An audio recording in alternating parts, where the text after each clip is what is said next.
भगवान की, रामचंद्र भगवान की, हनुमान जी महाराज की, श्रीमद्भागवत भगवान की, श्री सद्गुरुदेव भगवान की।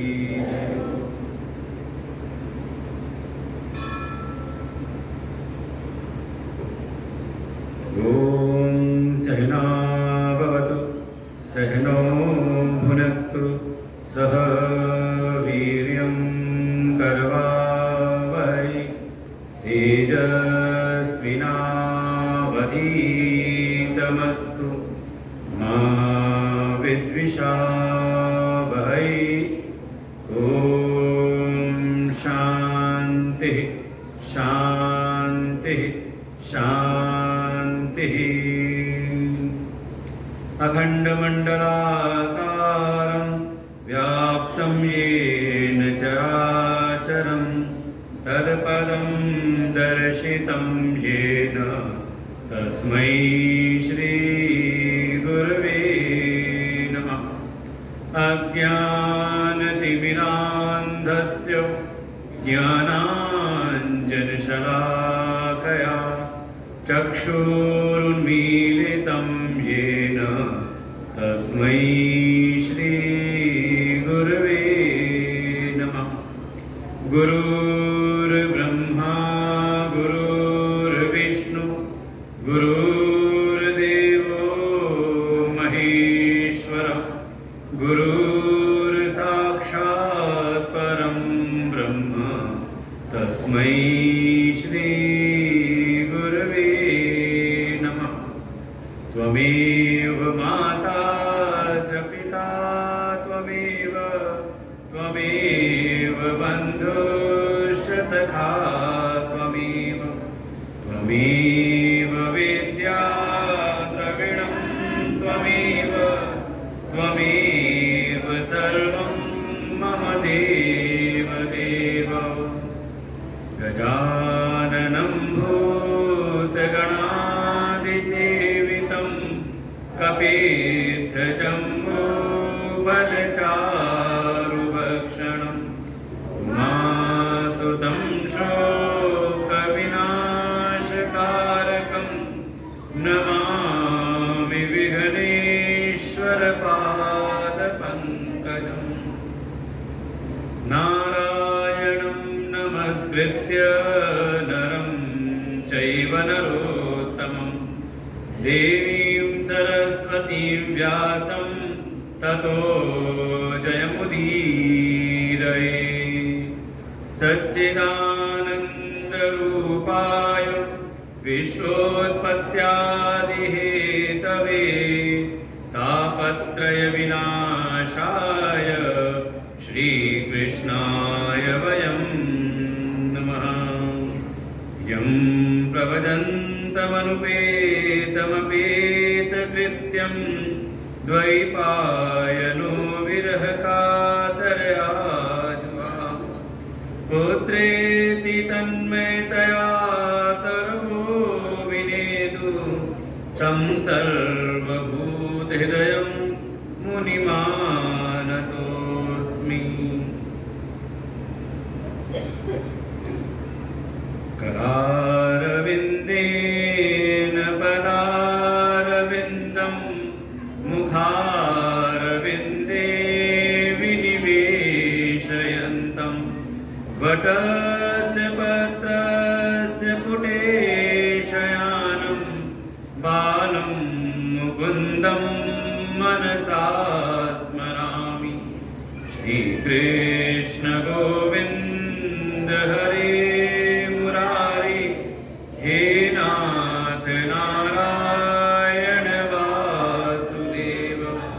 जिह्वे पिब स्वामृतमेतदेव गोविन्द दामोदर माधवेति।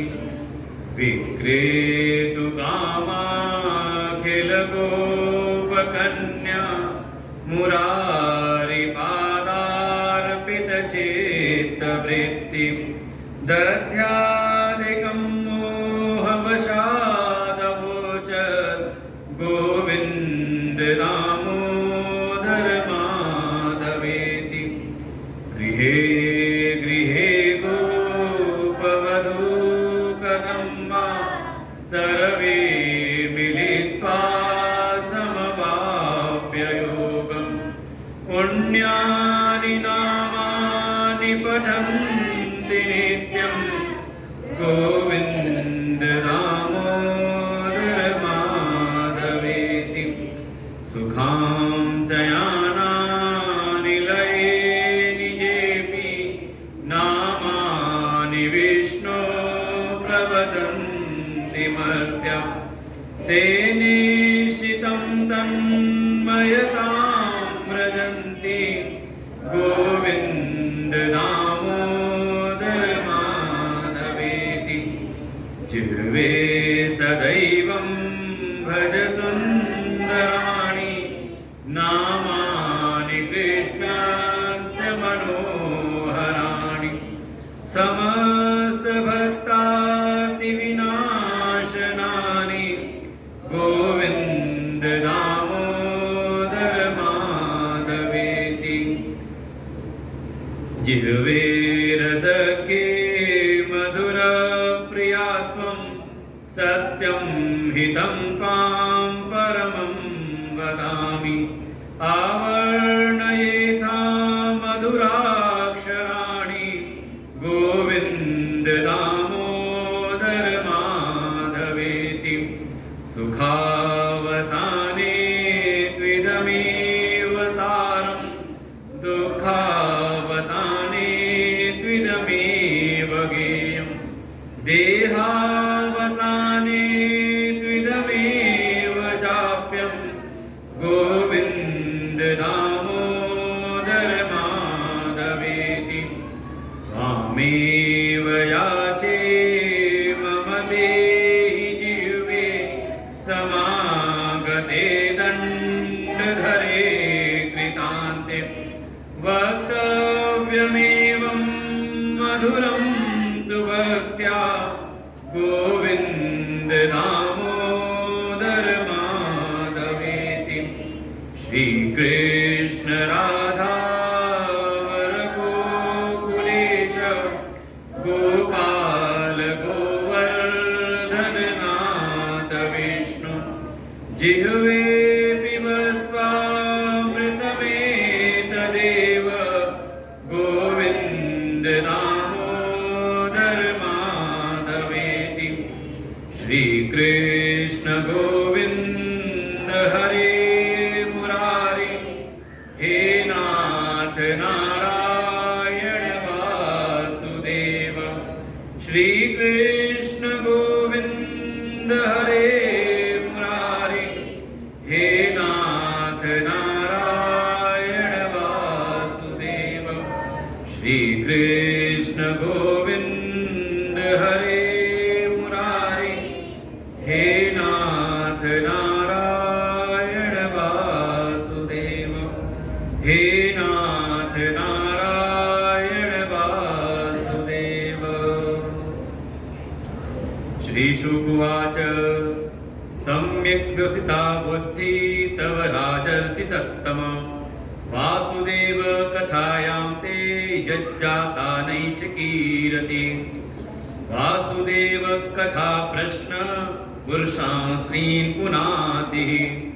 वक्तारं पृच्छकं श्रोत्रीन् तत्पादसलिलं यथा। आनंद कंद सच्चिदानंद परम पुरुषोत्तम भगवान श्री राधा कृष्ण के चरणों में कोट शह नमन।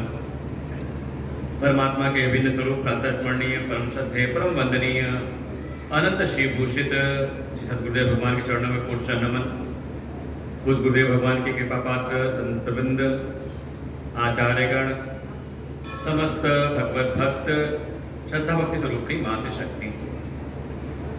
श्रीमद् भागवत कथा के अंतर्गत महामुनि सुखदेव जी भगवान श्री कृष्ण के अवतार की कथा प्रारंभ करते हैं। अन्य जो अवतारों की कथा सुनाई राजा परीक्षित को थोड़ा संक्षिप्त करते हुए और जैसे ही भगवान कृष्ण जो यदुवंश में जिनका अवतार हुआ है, जैसे ही कथा प्रारंभ की, राजा परीक्षित जी ने प्रार्थना की सुखदेव जी से, कथितो वंश विस्तार, कि हे महामुनि सुखदेव जी, ये जो आपने कथा प्रारंभ की है भगवान श्री कृष्ण की, इनकी तो हमारे कुल परिवार पर अहेतु कृपा रही है, थोड़ा इनकी कथा को विस्तार से सुनाइए। आपने बहुत सारी कथाएं भगवान के अवतार चरित्र आपने संक्षिप्त करके सुनाए, लेकिन भगवान श्री कृष्ण की कथा सुनने की मेरी अभिलाषा है। जैसे इस प्रकार से प्रश्न पूछा, बात कही, महामुनि सुखदेव जी कहते हैं, हे राजन, वास्तव में तुम पर भगवान की अहेतु कृपा है, जो तुम्हारे हृदय के भीतर भगवत कथाओं से प्रीति है। वासुदेव कथायाम ये तेज जाता नैष्ठिकी रति, जिनके भीतर भी भगवत कथाओं से प्रीति होती है, भगवत कथाओं में निष्ठा होती है, वो वास्तव में भगवान के परम प्रिय हो जाती हैं। और तो और इस जगत में 3 लोग परम पवित्र होते हैं और भगवान के परम प्यारे बन जाते हैं, परम प्रिय होते हैं। भगवान भी उनसे प्रेम करते हैं, चाहे वो स्त्री हो चाहे वो पुरुष हो। कौन कौन?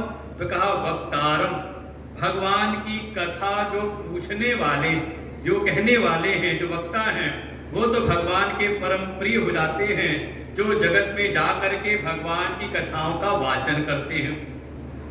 दूसरा कहा श्रोत्रिन, जो कथा सुनने वाले हैं, कथा सुनने मात्र से ही उनका हृदय परम पवित्र हो जाता है और भगवान के प्रिय पात्र बनते हैं। लेकिन जगत में वक्ता भी बहुत है, श्रोता भी बहुत हो, सबके मन में इच्छा है कथा सुनने की, वक्ताओं के मन में भी हो कथा सुनाने की, लेकिन बीच की एक कड़ी है। कौन सी कड़ी? कहा कथा का आयोजन कराने वाले पृच्छकम, इनकी तो क्या महिमा है। ये तो जब किसी संत के सानिध्य में जा करके उनसे कथा के लिए प्रार्थना करते हैं तो उससे उनका कल्याण तो होता ही है, उनके कुल परिवार और उनके पूरे समाज का कल्याण होता है। ये तो भगवान के परम प्रिय हो जाते हैं। इसीलिए चाहे जैसी व्यवस्था भी हो, अगर कोई कथा के आयोजन में अपना सहयोग करता है और मन के भीतर हो, और कह सकते हैं भगवान राधा कृष्ण की कृपा और हमारे सद्गुरुदेव भगवान की कृपा कि हमारे ग्राम समाज में ऐसा सुंदर स्थान हो। आज ही कुछ अधिकारी लोग आए थे, नए नए अधिकारी आए, तो उन्होंने कहा ये तो बड़ा रमणीय स्थान लग रहा है, बढ़िया सुंदर भगवान के दर्शन किए। और जब पूरे आश्रम को देखा, यहाँ के विद्यार्थियों से मिले, विद्यार्थियों ने उनको कुछ गीता जी के श्लोक लोग सुनाए, वो तो बड़े प्रसन्न हो गए, कह रहे इतनी बढ़िया व्यवस्था यहाँ पर। तो ऐसी सुंदर रमणीय व्यवस्था भगवान की जहाँ पर कृपा है, नित्य जहाँ पर उनकी उपासना पूजा होती हो।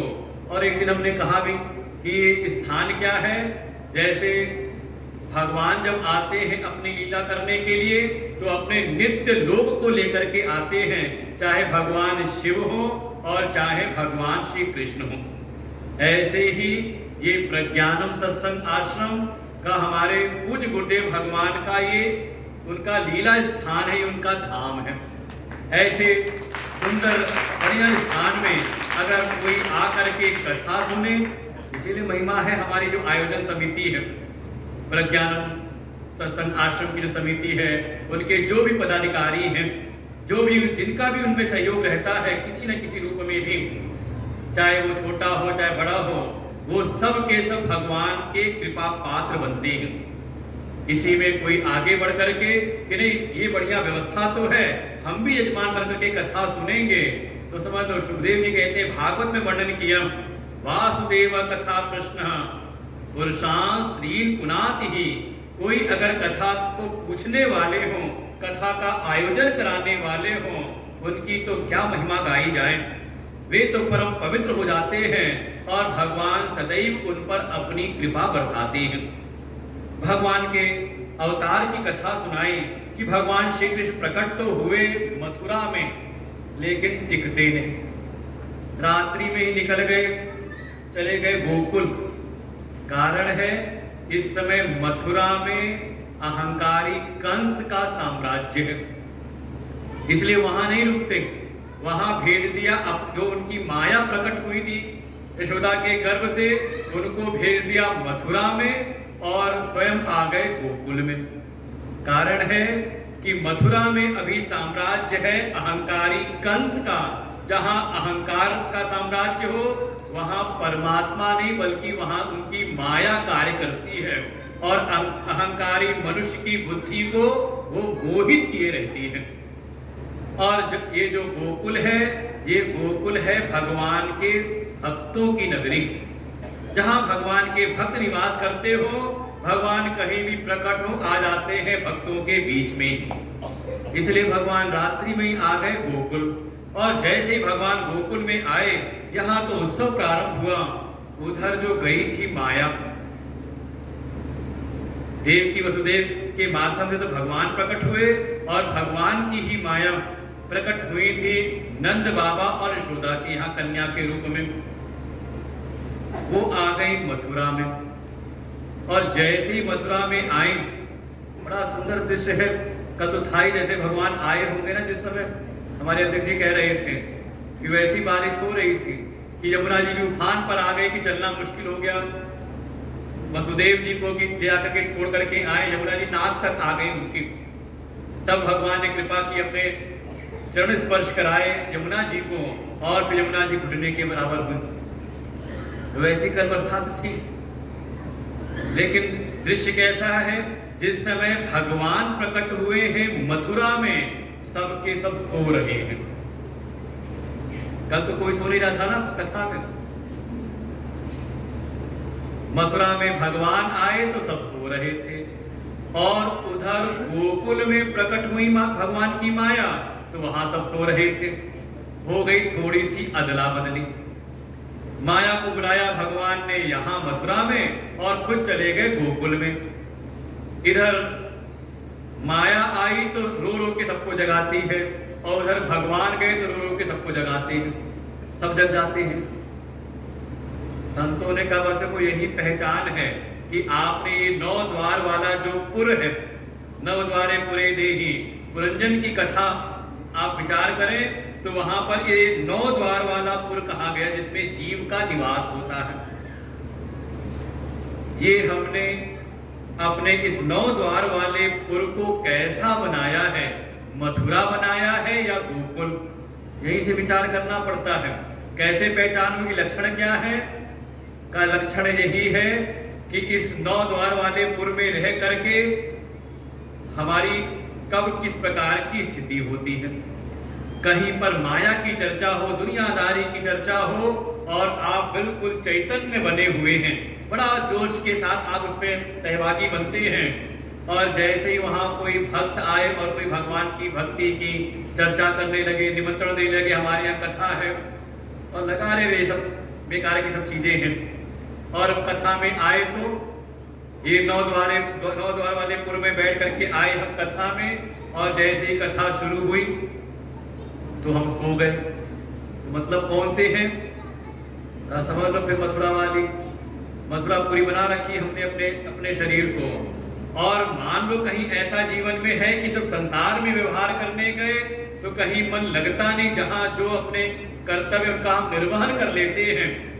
लेकिन जब कथा में आए तो कथा में उत्साह है, कथा में से एक प्रीति है, आगे कथा में बार बार जाने का मन होता है।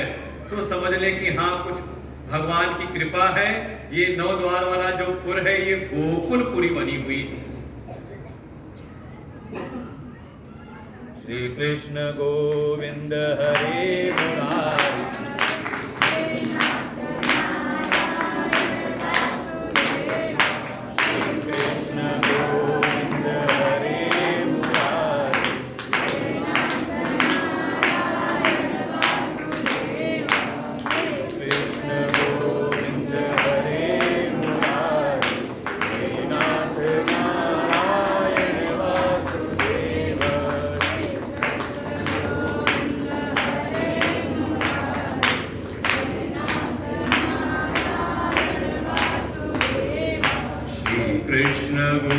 गोविंद हरे मुरारी, हे नाथ नारायण वासुदेव।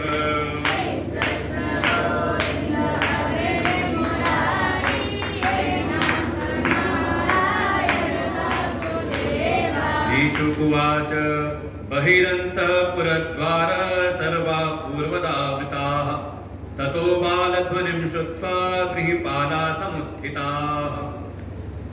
भगवान आए मथुरा की कारागृह में, सारे द्वारपाल सो गए, सारी मथुरा नगरी सोई हुई है।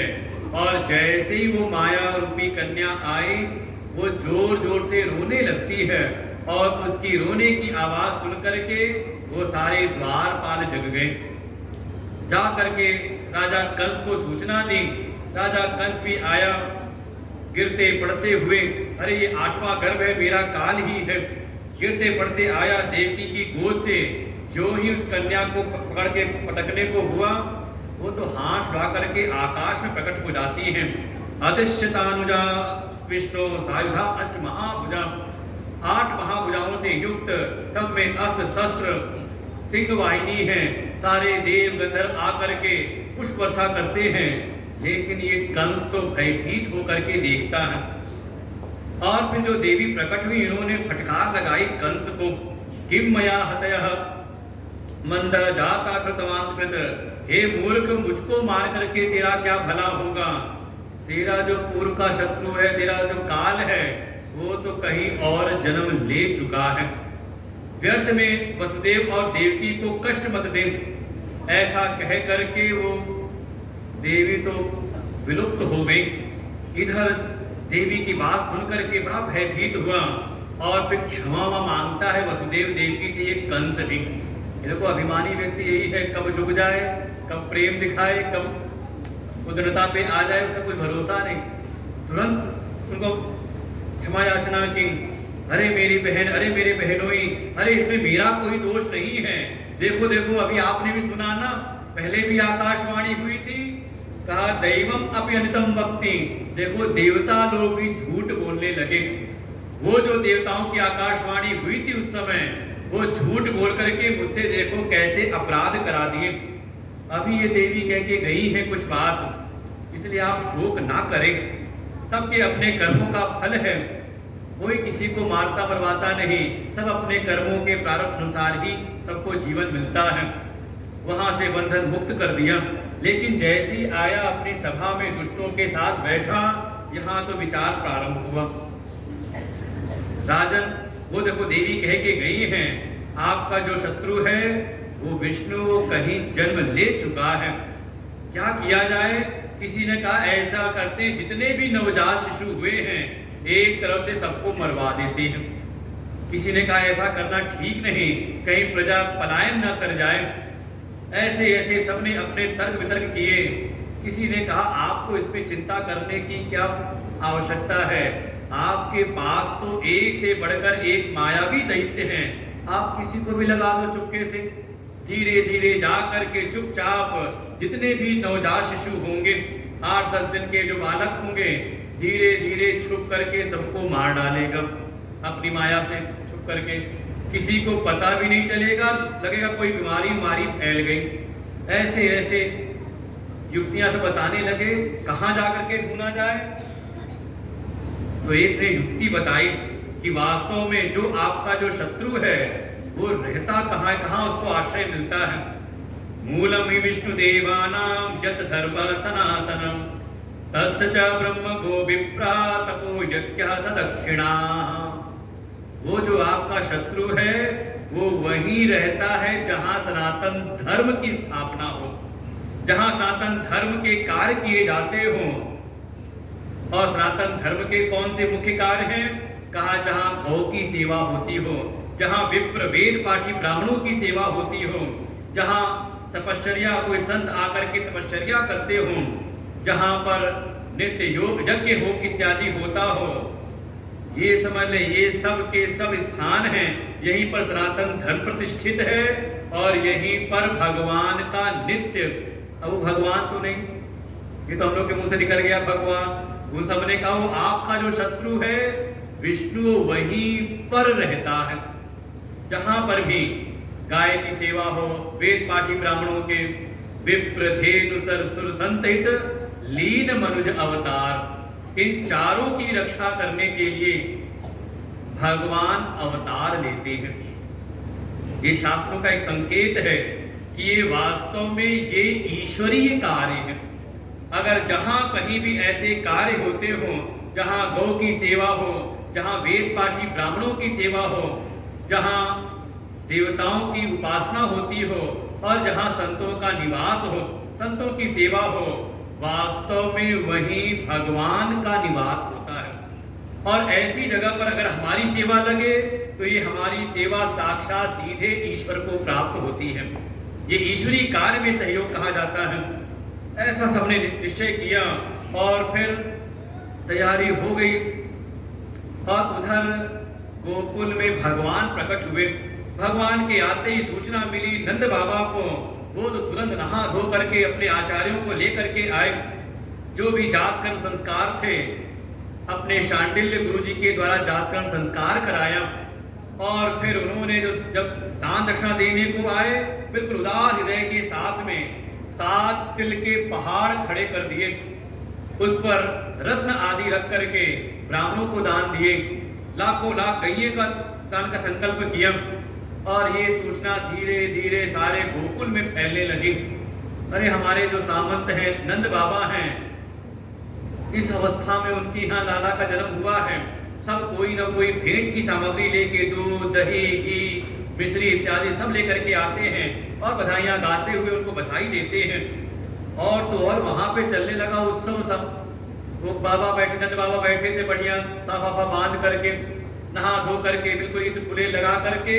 तब तक कोई आया, दही का मटका लेकर के किसी से ठोकर लगी, जा करके पूरा मटका बाबा के सिर पर। वो बिल्कुल दूध दही से बिल्कुल नहाते हुए। और इसके बाद तो जैसे यही उत्सव चल पड़ा। कोई नई चीज नहीं, आजकल चलता है, कुछ लोग कुछ खिलाते कुछ लगा देते हैं। ये हमारे गोकुल में ऐसे उत्सव हुआ है। गोपः परस्परं हृष्टा दधि क्षीर घृताम्बुवे आसिंचन्तो विलिम्पन्तो नवनीतैः चिक्षुको। सब दूध दही लेकर के आए, भेंट सौंपते हैं। कोई माखन लेके दूसरे को खिलाता भी है, लगा भी देता है। ऐसे ही नित्य उत्सव शुरू हो गया। धीरे धीरे समय पता चला नहीं, 6 दिन बीते। नंद बाबा को स्मरण में आया कि समय है राजा को कर चुकाने का। वार्षिक कर की सामग्री लेकर के कुछ बैलगाड़ियों पर और यहाँ गोकुल की व्यवस्था, अन्न जो गोप है उनको सौंप करके नंद बाबा तो चल पड़े मथुरा की ओर वार्षिक कर देने के लिए।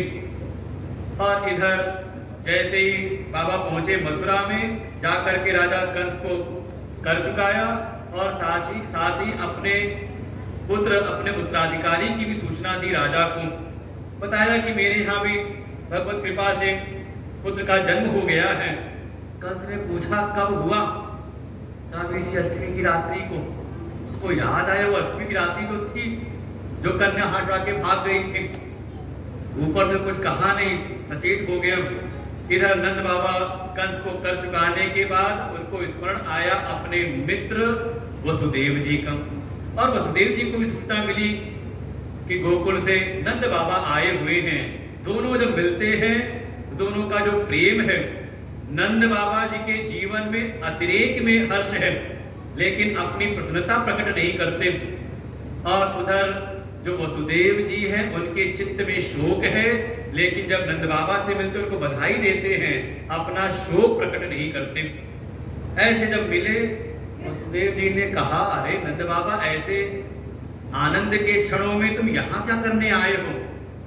अगर राजा को करवर दे चुके हो तो अब ज्यादा देर यहाँ पर न रहो। करो वैवाशिको दत्तो राके दिष्टा वयम च वः नेहं स्थेयं बहुतिथं संति उत्पाताश्च गोकुले। मुझको तो ऐसी आशंका हो रही कि तुम्हारे पीछे गोकुल में कोई उत्पात होने वाला है, इसलिए ज्यादा देर यहाँ मत रुको, चले जाओ वापस। और नंद बाबा वसुदेव जी की बात को सुन करके उत्पात की आशंका से ग्रसित हुए, लेकिन चलते चलते भगवान श्री हरि का स्मरण करते हैं, हे प्रभु आप रक्षा करो। और इधर जब तक ये पहुंचते तब तक कंसेन प्रहिता घोरा पूतना बालघातिनी। कंस की भेजी हुई एक राक्षसी बकासुर की बहन है, नाम है पूतना। नामी है पूतना, जो पवित्र ना हो।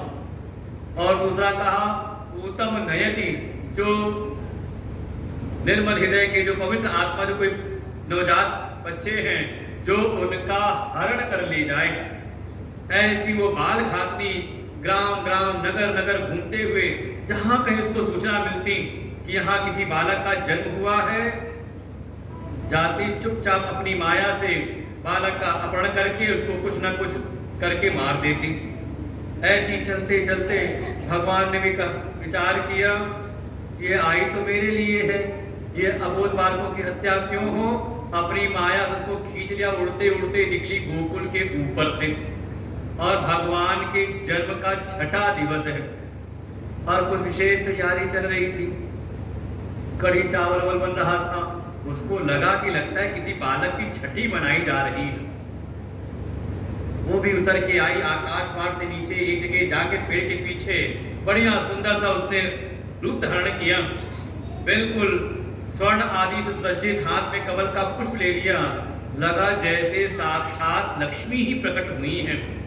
सारे गोकुलवासी चकाचौंध हो जाते हैं देख करके, अरे देवी आई हैं। देखो जब से हमारे लाला आए हैं, नंद के लाला का जन्म हुआ है, तब से रोज कोई ना कोई देवता आते हैं हमारे गोकुल में। कोई दिव्य बालक है, उसका दर्शन करने आते हैं। किसी ने कहा देखो आज तो लगता है साक्षात लक्ष्मी देवी आई है। और लक्ष्मी आ जाए तो फिर किसी का कहीं ध्यान मन लगता नहीं, फिर लोग उसी में लग जाते हैं। जैसे समुद्र मंथन में जब आ गई लक्ष्मी जी वरमाला लेकर के, तो मंथन मंथन गया, छूट सब खड़े हो गए स्वयंवर की पंक्ति में कि लक्ष्मी जी हमारा वर्ण करें, लक्ष्मी जी हमारा वर्ण करें। अरे एक समय लक्ष्मी जी पहुंच गई, देवर्षि नारद, दोनों बहनें हैं, एक लक्ष्मी देवी है, उनकी एक दूसरी बहन है, नाम है दरिद्रा देवी, अलक्ष्मी। कभी पाठ करते हमारे बटुक लोग सुनने तो चलने देते उसको जो चल रहा था, फिर जाएंगे बंद कर। दो बहनें हैं, एक का नाम है लक्ष्मी और दूसरी का नाम है अलक्ष्मी। कभी लोग शिशु का पाठ करें, देखो उसमें दोनों नाम आएंगे। दोनों में कुछ लाग डांट हुई कि हम बड़े तुम बड़े, कि कौन है। पहुंच गए देवर्षि नारद के पास में। देवर्षि नारद को पकड़ लिया, हे देवर्षि आप ही निर्णय करो कि हमें कौन ज्यादा अच्छी, कौन ज्यादा खूबसूरत है, कौन ज्यादा बढ़िया, कौन ज्यादा अच्छी है देखने में। अब देवर्षि नारद मन ही मन सोचते क्या करें। किसी एक को भी अगर अच्छा कह दे दूसरी नाराज ना हो जाए। लक्ष्मी को अच्छा कह दिया तो उनकी जो दूसरी बहन है दरिद्रा, वो कहीं रुष्ट हो गई तो दरिद्र बना देंगे। और कहीं जो अलक्ष्मी है, दरिद्रा है, उनको कह दी, तारीफ कर दी, तो ये लक्ष्मी जी रुष्ट होकर चली जाएंगे। बड़ा मुश्किल है। कहा लेकिन जब दोनों पीछे पड़े कि निर्णय करिए, आप ही निर्णय करिए कौन दोनों में अच्छी है। देवर्षि नारद ने कहा ऐसे क्या, निर्णय करो, साथ चल के तो दिखाओ, चल करके जाओ, आओ देखूं मैं, कम से कम चाल ढाल देखो तुम लोगों के, तब तो बताओ ना, कुछ निर्णय करूं। तो दोनों जब जाती हैं और चल करके आती है तो देवर्षि ने कहा अरे क्या बताऊं, ये जो दरिद्रा देवी है जब ये जा रही है तो बड़ी अच्छी लग रही है, और जो लक्ष्मी है जब ये आती है तो बहुत सुंदर लगती है। और करके वहां से नारायण करके निकले। बिल्कुल लक्ष्मी का स्वरूप ये मांगना, ऐसा सुंदर रूप देखा, सारे गोकुलवासी मोहित होते हैं। वो पूछती, बाद में लोग पहले कहते अरे देवी हम समझ गए आप कहाँ किसका दर्शन करने आए हो, नंद बाबा का महल उधर है, वहां सीधे चली जाओ। और ये सीधे पहुंची नंद बाबा के महल में। यशोदा मैया लाला को लिए गोद में खिला रही हैं। उधर रोहिणी जी भी अपने लाला को, बलराम जी भी आए हुए हैं, पहले आ गए हैं, उनको लेकर के गोद में दुलार कर रही हैं। ये जैसे ही अंदर पहुंची, अरे इनकी चमक धमक को देख करके, ये जो अभी लाला में ध्यान था भगवान को देख रही थी, अब ये उसको देखने लगी।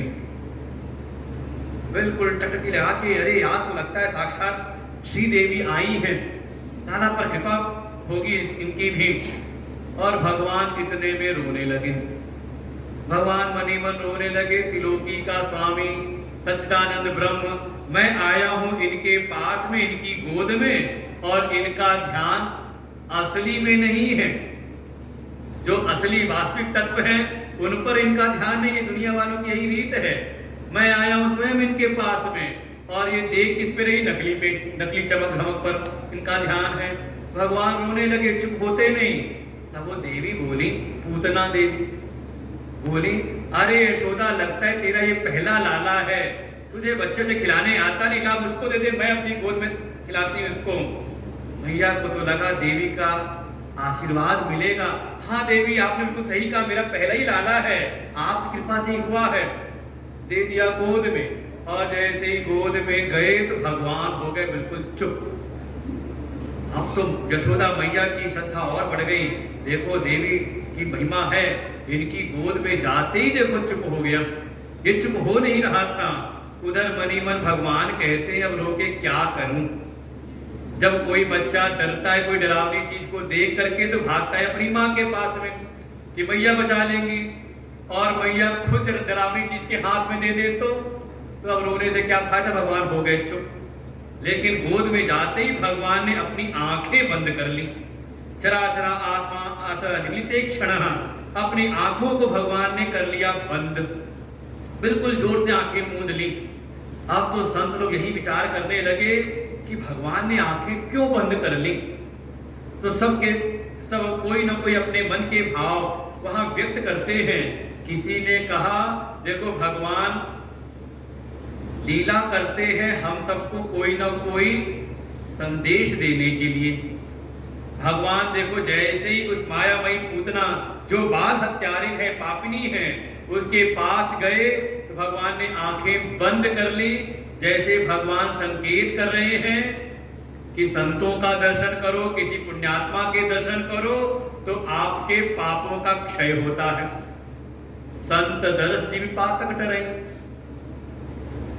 और इसका ठीक उल्टा, अगर पापी का दर्शन करो तो किसी अधर्मी से मेल जोल बढ़ाओ, उसको उसके दर्शन करो तो ऐसे ही पापी के दर्शन से जो हमारे पुण्य अर्जित हैं, पुराने जो पुण्य अर्जित हैं, कहा वो पुण्यों का क्षय हो जाता है। इसलिए अपनी कमाई बचा के रखा करो कि जितना यहाँ के पूजा पाठ करते हो, संतों की सेवा करते हो, भटकों की सेवा करते हो, तो जब जाओ तो कोई अगर पापी कोई अधर्मी दिखाई दे तो वो उधर से आए तो इधर निकल जाओ, दर्शन मत करो, उसे मेलजोल मत करना। और किया तो जितना पुण्य यहाँ इकट्ठा कर रहे हो वो आकर के एक क्षण में ही आपके सारे पुण्यों को नष्ट कर देगा। भगवान कहते हैं आंखें बंद कर लेनी चाहिए। किसी ने कहा, अरे नहीं, भगवान को लगा कैसा मेरा दुर्भाग्य है, पिछले जन्म भी अवतार लिया था, त्रेता युग में आया था, सबसे पहली मुठभेड़ हुई थी एक स्त्री से, और यहाँ भी देखो पहली मुठभेड़ स्त्री से ही हो रही है। वहां थी ताड़का और यहाँ पर है पूतना। तीनों में 3 अक्षर हैं दोनों के नाम में। भगवान कहते हैं देखो जीव जब आता है तो अविद्या से ग्रस्त होकर के आता है, अविद्या के वश में रहता है, लेकिन भगवान अपने सर्वज्ञता को यहाँ स्थापित करते हैं कि उनके सामने अविद्या माया की कोई भी छाया कार्य नहीं करती, और संकेत करते हैं कि जीव जब जीव का जो जन्म हुआ है तो अविद्या के वश होकर के हुआ है। इसलिए जीव का प्रथम कर्तव्य है कि संतों के सानिध्य में जाकर के सद्गुरु शरण में रहते हुए साधना उपासना करते हुए सबसे पहले उनसे ज्ञान प्राप्त करे और अपने भीतर के अज्ञान अविद्या का नाश करे। ये जीव का कर्तव्य है।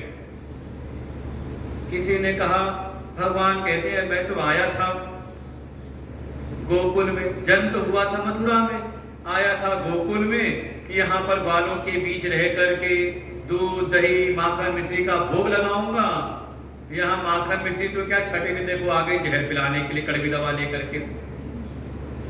किसी ने कहा, अरे नहीं, ये भगवान जान गए कि ये पूतना है, कालकूट नाम का विष लगा करके आई है। क्योंकि जब ये भगवान गए थे राजा बलि के यज्ञ मंडप में वामन बन करके, तो वहीं पर राजा बलि की कन्या रत्नमाला, जब उसने उस बालक को देखा, वामन अंगुल के वामन भगवान को देखा, उनके रूप माधुर्य पर मोहित होती है, मन का भाव होता है कि ये बालक, सुंदर बालक मेरा होता तो इसको मैं अपने स्तनों से दूध पिलाती। भगवान ने भीतर बैठे ने कहा तथास्तु। भगवान भीतर बैठ के ये कहते रहते हैं। इसलिए जीवन में जो घट रहा है ना, ये हमारी इच्छाओं से ही हो रहा है। जो दिन भर आप कल्पना करते हो, इच्छा करते रहते हो, उसी का जो इच्छा करियो मन माही, वही सब सामने आ जाता है। हरि प्रसाद कभी दुर्लभ नाही। आपने दुख मांगा तो दुख चाहा। हाँ, ये कि दुख आता है तो सुख का चूना पहन करके आता है। हम जो दिन रात जो इच्छाएं करते हैं, भगवान कहते तथास्तु, चिंता न करो, वैसे ही होगा। भगवान ने कहा तथास्तु, लेकिन तभी जब भगवान वामन से हुए विराट संकल्प होने के बाद और 2 पग में इस लोक परलोक की संपत्ति नाप ली, तीसरे पग के लिए कुछ रहा नहीं, तो गरुड़ को आज्ञा देके राजा बलि को बंधवा दिया, बांध में डाल दिया, ये मेरा ऋणी है। जब ये दृश्य देखा राजा बलि की कन्या ने, उसके तो भीतर जो प्रेम था वो तत्क्षण बदल गया। वो मन में आया उसके क्रोध, ये कैसा बालक है, आया था छोटा बन करके, इतना मासूम बन करके, और जब संकल्प किया तो छल से इतना बड़ा हो गया। ऐसा छल, ऐसा कपट करने वाला बालक मुझको मिल जाए तो इसको स्तनों से दूध क्या, स्तनों में जहर लगा के पिला दूं। भगवान ने कहा तथास्तु। और फिर मनी मन भगवान स्मरण करते हैं अपने आराध्य, हे भोले बाबा जल्दी पधारो यहाँ पर। मैं तो आया था बालों के बीच में दूध दही माखन मिश्री का भोग लगाने के लिए, ये छठे दिन ही आ गई है जहर पिलाने के लिए। आपको तो पुराना व्यसन है ना जहर पीने का। उस समय भी आप आए थे समुद्र मंथन में, जब हलाहल विष निकला था, तब भी आपने आकर के जगत कल्याण के लिए आपने उस विष का पान किया था। हे प्रभु, फिर आवश्यकता है, आओ इसका विष आप पी लो और बाकी जो इसका दूध है उसका पान मैं कर लूंगा। ऐसे ऐसे जो संतों ने अपने भावों को यहाँ पर व्यक्त किया। इधर पूतना ने कहा यशोदा से, रोहिणी से, अरे जाओ तुम्हारे बहुत सारे मेहमान आ रहे, छठी उत्सव चल रहा है, तो ये लाला को मैं ही संभालती हूँ। और यशोदा मैया रोहिणी मैया निकल गई अपना अपना घर घर से काम देखने। इधर इसको मौका मिला, चुपके से अपने स्तनों को लाला के मुख में लगाया और भगवान ने भी दोनों हाथों से स्तनों को पकड़ा और इसके काल कूट विष के साथ साथ, इसके दूध के साथ साथ उसके प्राणों को भी पीने लगे। और जब प्राणों का पान करने लगे, उसके शरीर में वेदना हुई, मुंच मुंच अलमिति, छोड़ छोड़। भगवान कहते बस देवी यही तो कमी है, मैं पकड़ना तो जानता हूं, छोड़ना नहीं जानता हूं। अब तो चक्कर में फंसी गई है। और उसके जब प्राणों का जब भगवान पान करने लगे, वो बिल्कुल पीड़ा से विकल होकर के बाहर की ओर भागती है, अपने असली रूप में आ गई, बिल्कुल विकराल सा रूप है।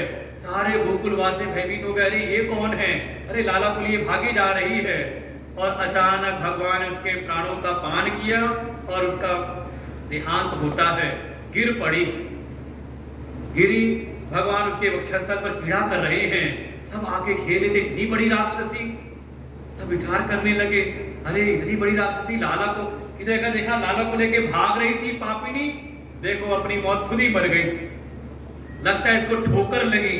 किसी ने कहा अरे ठोकर लगी तो मुंह के बल गिरती, ये सर के बल कैसे गिरी, ये तो इसके पाप ही थे जिसने इसको फल दिया है। तब तक बाबा भी आए, उन्होंने देखा, देखो वसुदेव जी सत्य कह रहे थे, इतनी बड़ी राक्षसी। जब वो गिरी तो 6 कोस के पेड़ उसके नीचे दब गए। इतनी बड़ी रही होगी, 1 कोस में। कहते 7 कोस की परिक्रमा। किसकी परिक्रमा 7 कोस की? गोवर्धन जी की। कितनी किलोमीटर है? 1 कोस में 3 किलोमीटर। तो समझ लो 6 कोस की इतनी विकराल रूप में आ गई। 6 कोस का ये अविद्या है, स्वयं अविद्या रूप है। स्वयं अविद्या एक आवरण करती है और अविद्या के आवरण के बाद फिर क्रमशः 5 कोश आनंदमय, विज्ञानमय, मनोमय, प्राणमय और अन्नमय। यही कोश जीव के स्वरूप को आवृत किए रहते हैं। जो जीव साक्षात ब्रह्म स्वरूप है, परमात्मा स्वरूप है, लेकिन जब तक ये अविद्या का आवरण है वो इस संसार में सुखी दुखी जीव बना रहता। नंद बाबा ने आज्ञा दी अपने सेवकों को, वो जाके लाला को उतार करके लाए, मैया की गोद में दिया। मैया तो लेके गई सीधे गौशाला में। गोमूत्रे स्नापयित्वा पुनर्घोर सार्वकम रक्षाम चक्र शक्ता द्वादश अंगेषु नामपि। कुछ गोमूत्र से स्नान कराया लाला को, फिर गोरज जो है लाला के 12 अंगों पर लगाया और 12 आदित्यों को स्मरण करते हुए सबसे प्रार्थना की, आप मेरे लाला के अंगों की रक्षा करिए। संतों ने कहा देखो जो त्रिलोकी के स्वामी है ना, उन पर भी विपत्ति आई, रक्षा करने वाली कौन है? किसका आश्रय लिया मैया ने? कहा गौ माता का। ये है गौ की महिमा, इसलिए भगवान स्वयं आते हैं गौ की रक्षा के लिए। गोमूत्र स्नापयित्वा, और मनी मन भगवान मुस्कुराते हैं। हाँ मैया बुला लो सारे देवताओं को जो दिन रात मेरे सामने खुद अपनी रक्षा के लिए हाथ जोड़े खड़े रहते हैं, आज मैया उन्हीं को बुला रही है मेरी रक्षा के लिए। इधर पूतना के शरीर का दाह संस्कार किया, लेकिन जब पूतना का शरीर जलता है तो उससे ऐसी सुगंधी प्रकट हुई जैसे अगर तगर इत्यादि औषधियों के साथ में कोई होम कर रहा हो। सुखदेव जी ने कहा देखो यही भगवान का स्वभाव है। पूतना लोक बालग्नि राक्षसी रुद्रासना, ऐसी बाल हत्यारी पूतना आई, भगवान को मारने के प्रयोजन से आई, लेकिन उसको भी भगवान का स्पर्श मिला तो उसको भी भगवान ने उसका भी उद्धार किया, अपनी थाय का पद दे दिया। किम पुनः श्रद्धया भक्त्या कृष्णाय परमात्मने। फिर इस जगत में अगर कोई प्रेम से श्रद्धा से भगवान की सेवा करे, भगवान का अर्चन करे, भगवान की उपासना करे, भगवान की भक्ति करे, तो भगवान उसको क्या गति देते होंगे। ऐसे भगवान की महिमा का वर्णन सुखदेव जी ने किया। कुछ समय बीता, तीसरे महीने की घटना, वो जो ब्रज की गोपिकाएं रोज आती लाला के दर्शन करने के लिए, एक दिन देखा क्या कि लाला खेलते खेलते अपने आप करवट बदल ली। अरे जैसी करवट बदली तो बधाई देने लगी, अरे भैया, अरे यशोदा बधाई हो, देखो लाला ने अपने आप करवट बदल ली। ये तो हमारा सनातन धर्म है, ये नित्य उत्सव का ही यहाँ पर रहता है कोई ना कोई पर्व। हमारे यहाँ शोक मनाने के लिए कोई पर्व नहीं, कोई दिन नहीं, यहाँ बैठ के रोते रहो। कहा बधाई हो, कुछ खिलाओ पिलाओ। भैया ने कहा कोई बात नहीं, चलिए आना, कल सबका न्योता है। और फिर अगले दिन तैयारी होने लगी, उत्सव हो रहा है। मैया घर की जो घर गृहस्थी की सामग्री है सब घर को आंगन को खाली करेगी, जो गोपियां आएंगी उनके बैठने के स्थान के लिए, और सारी घर गृहस्थी की जो सामग्रियां हैं, मटकी इत्यादि हैं, वो सब सेवकों को आज्ञा दी। और घर के बाहर एक पेड़ के नीचे बैलगाड़ी थी, उसी के ऊपर रखवा दिया। धीरे धीरे देखा कि जितनी जगह खाली करे उतनी गोपियां आ जाए। जगह कम पड़ने लगी तो देखा क्या, सुबह लाला को दूध पिला करके पालने में सुनाया था। मैया को लगा ये पालना भी जगह घेर रहा है, इसको भी बाहर वही रखवा दूं तो 2-4 गोपियां यहाँ भी बैठ जाएंगी। सेवकों को आज्ञा दी, इधर आओ, ये पालने को उठा के ले जाओ। हाँ, वो पेड़ की जो बैलगाड़ी है ना, उसी के नीचे रख देना, कहीं धूप ना लगे, छांव में रखना। और वो सेवक आए और पालना ले जा करके रख दिया उसी बैलगाड़ी के नीचे, जिसके ऊपर सारी घर गृहस्थी की सामग्री रखी थी। थोड़ी देर में कुछ बालक आ गए और जब वो खेलने लगे, आवाज सुन करके लाला की आंख खुली। देखा क्या, सोए थे महल में, और जब आंख खुली तो खुले आकाश में। भगवान कहते यही दुनिया की रीत है, जिसके लिए उत्सव हो रहा है उसी को घर से बाहर कर रखा है। इतने में खेलते खेलते ही एक दैत्य है, नाम है हिरण्याक्ष का पुत्र उत्कच, लोमशिषि के शाप से उसका ये शरीर नहीं, स्थूल शरीर नहीं, प्रेत रूप है, वो जिसमें प्रवेश करता उसी का रूप ले लेता। उसने देखा अच्छा ये लाला यहाँ पड़ा है, मैं बैलगाड़ी में प्रवेश करके उसी से दबा के इसका वध कर दूंगा। और जा करके उसी बैलगाड़ी में प्रवेश कर गया। बैलगाड़ी को संस्कृत में कहते हैं शकट। तो शकट में प्रवेश किया तो बन गया शकटासुर। था कि इसको दबा के यहाँ मारूंगा, इधर भगवान खेलते खेलते पैर उछाला, एक बार पैर स्पर्श क्या हुआ, वो बैलगाड़ी तो जोर की हट करते उड़ गई आकाश में, सारी घर गृहस्थी की सामग्री तितर बितर हो गई। और जैसे ये धमाका हुआ, वो जो उत्सव मना रहे थे भगवान को भूल करके, वो सब आए, अरे क्या हुआ सब। मैया तुरंत फिर उठाया, लाला को गोद में लेके गई, कुछ अला बला रही होगी, फिर वही गौशाला में जा करके अला बला उतारना, पूछ से पूछ गौ माता की पूछ से झाड़ा फेरना, कुछ अला बला रही होगी। बाबा ने जा करके पूछा, वो जो बालक वहां खेल रहे थे उनसे जा करके पूछा,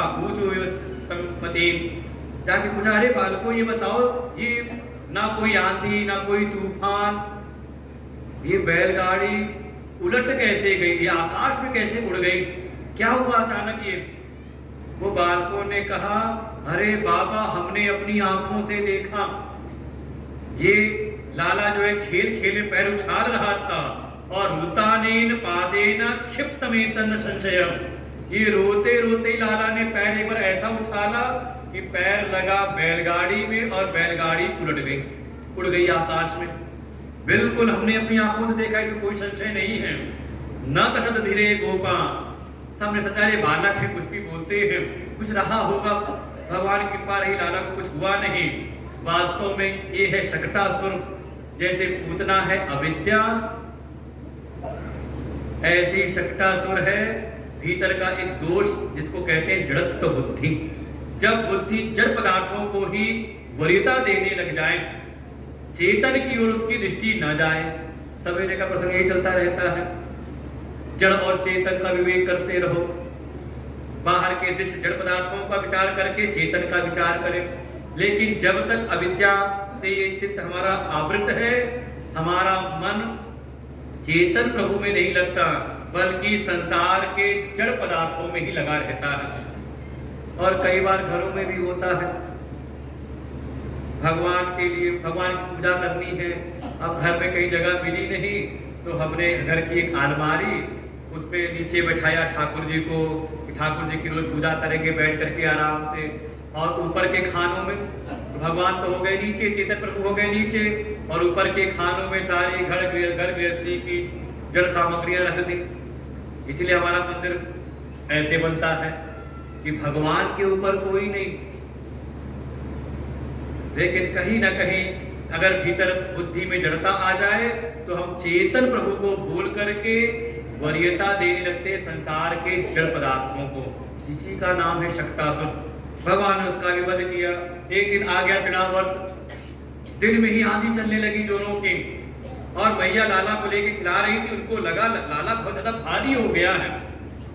जब संभाला नहीं गया, उठा के पृथ्वी पर रख दिया, भूमि पर रख दिया, और अपने कुछ काम में लगी। इधर वो भवंडर के रूप में आया, जोरों की आंधी के रूप में, एक आवर्त के रूप में, और देखा लाला को उठा लिया। उठा के ले जाता हूं, अपने राजा कंस के चरणों पटक के मारूंगा इसको। भगवान ने भी देखा, लाला ने, अच्छा मामा जी ने भेजा खटोला। जब तक तृणावर्त गोकुल में घूमता रहा, तब तक भगवान देखते, अच्छा ये गोप यहाँ रहता है, ये गोपी का घर ये वाला है, ये मेरा गोप जो सखा आता है, ये बालक आता है, ये यहाँ रहता है। तब तक तो मनोरंजन कराया अपना, घूमे गोकुल में। और जैसे ही मथुरा का रास्ता पकड़ा, भगवान ने पकड़ ली उसकी गर्दन और अपने भार को इतना बढ़ाया, उसको लगता है जैसे आंधी के झोंके में लगता है जैसे कोई बड़े पहाड़ की शिला उठा ली हो। छोड़ छोड़ मुंच मुंच कलम, कहता है छोड़ छोड़ मुझको। भगवान ने कहा बस अब छोड़ना तो आता है नहीं। ऐसी गर्दन दबाई उसकी, उसका भी हो गया गोविंदाय नमो नमः। तृणावर्त ये आवर्त के रूप में है, भगवान ने इसका वध किया। भगवान कहते हैं देखो ऐसे ही एक आंधी आती है अपने भीतर भी। कौन सी आंधी? आंधी आती है क्रोध की। एक बार गुस्सा आ जाए मन में तो अब फिर जो है आगे पीछे कुछ सुनाई देता नहीं। दूसरी आंधी है कामनाओं की। जब ये कामनाओं की आंधी आती है तो हमारे मन को मत डालती है और हमसे जो न करना हो वो भी कार्य करा देती है।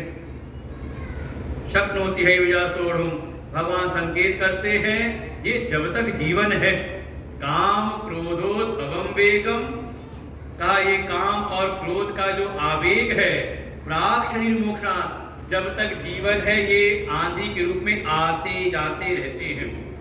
तो करना क्या है? कहा समझदार वो है, भक्त वो है जो ये कामनाओं और क्रोध के वशीभूत नहीं होता। जब कभी कामनाओं की आंधी आए, क्रोध की आंधी आए, गुस्सा आए तो तुरंत प्रतिक्रिया मत करना, थोड़ा धैर्य रखना, थोड़ा गंभीर भारी हो जाना। भगवान देखो भारी हो गए थे। कोई आके गुस्सा दिलाए, ऐसे होता है किसी ने एक बात कही, मन में होता है 4 बार सुना दे इसको, बाद में पछताते हैं।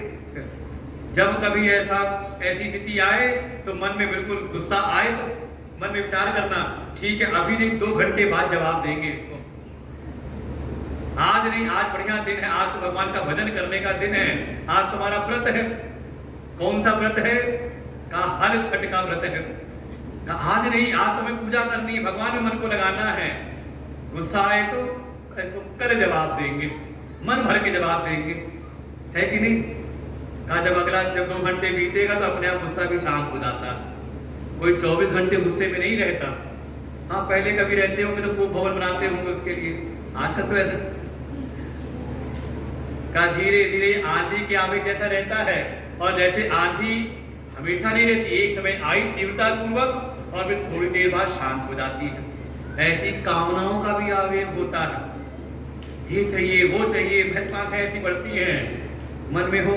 जैसे कोई मान लो छोटे बच्चे को लेके गए मेले में, तो बाजार में लेके गए, आजकल का मेला है मॉल, लेके जाओ तो वहां पे एक ट्रॉली सी मिल जाती है, ठेला मिल जाता है, उसको लेके जाते। जो काम का जो बड़े हैं, माता पिता हैं, दादी हैं, तो उनको पता है कि हाँ घर गृहस्थी में किस चीज की आवश्यकता है, वो चुन चुन करके वो सामान रखती है। छोटा बच्चा हो तो उसको लगता है ये भी रख लो, वो भी रख लो, ये भी रख लो, और निकाल के हटाओ तो बच्चा वही लौटने लगता है, रोने लगता है।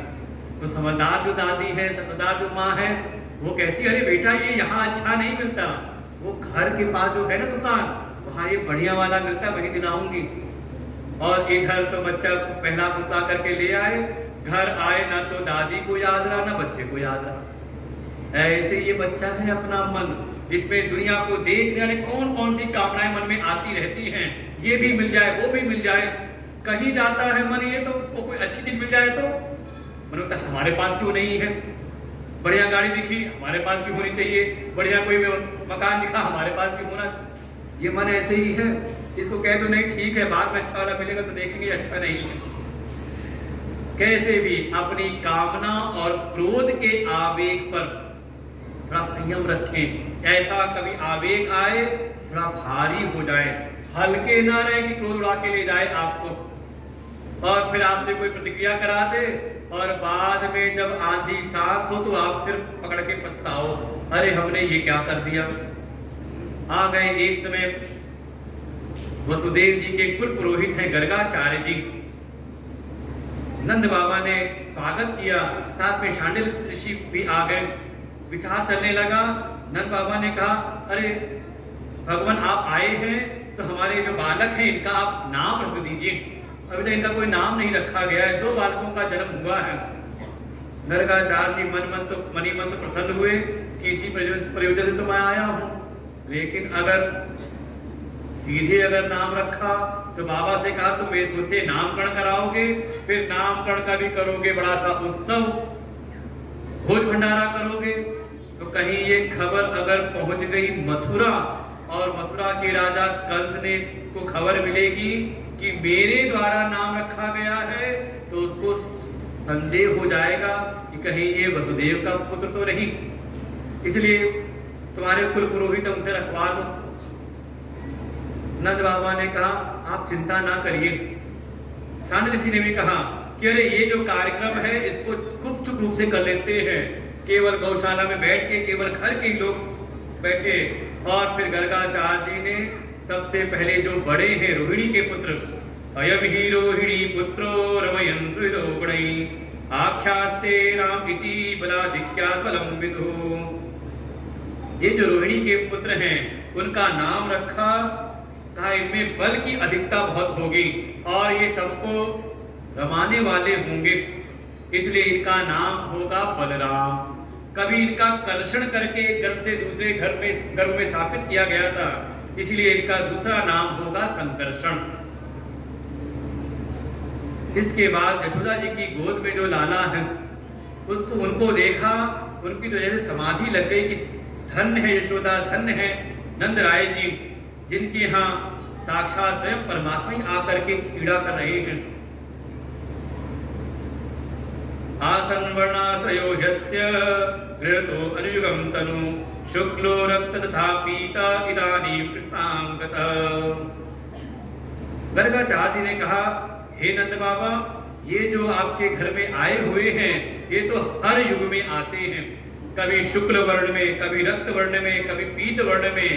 इदानीं कृष्णांगतः, इस बार आए हैं श्याम वर्ण में, कृष्ण वर्ण में आए हैं, इसलिए इनका नाम होगा कृष्ण। कर्षति इति कृष्ण, जो अपने भक्तों के हृदय का कर्षण कर ले, ऐसे इनका नाम होगा कृष्ण। कभी इनका जन्म ये कभी आए थे वसुदेव जी के यहाँ भी, इसलिए इनका नाम होगा, दूसरा नाम होगा वासुदेव।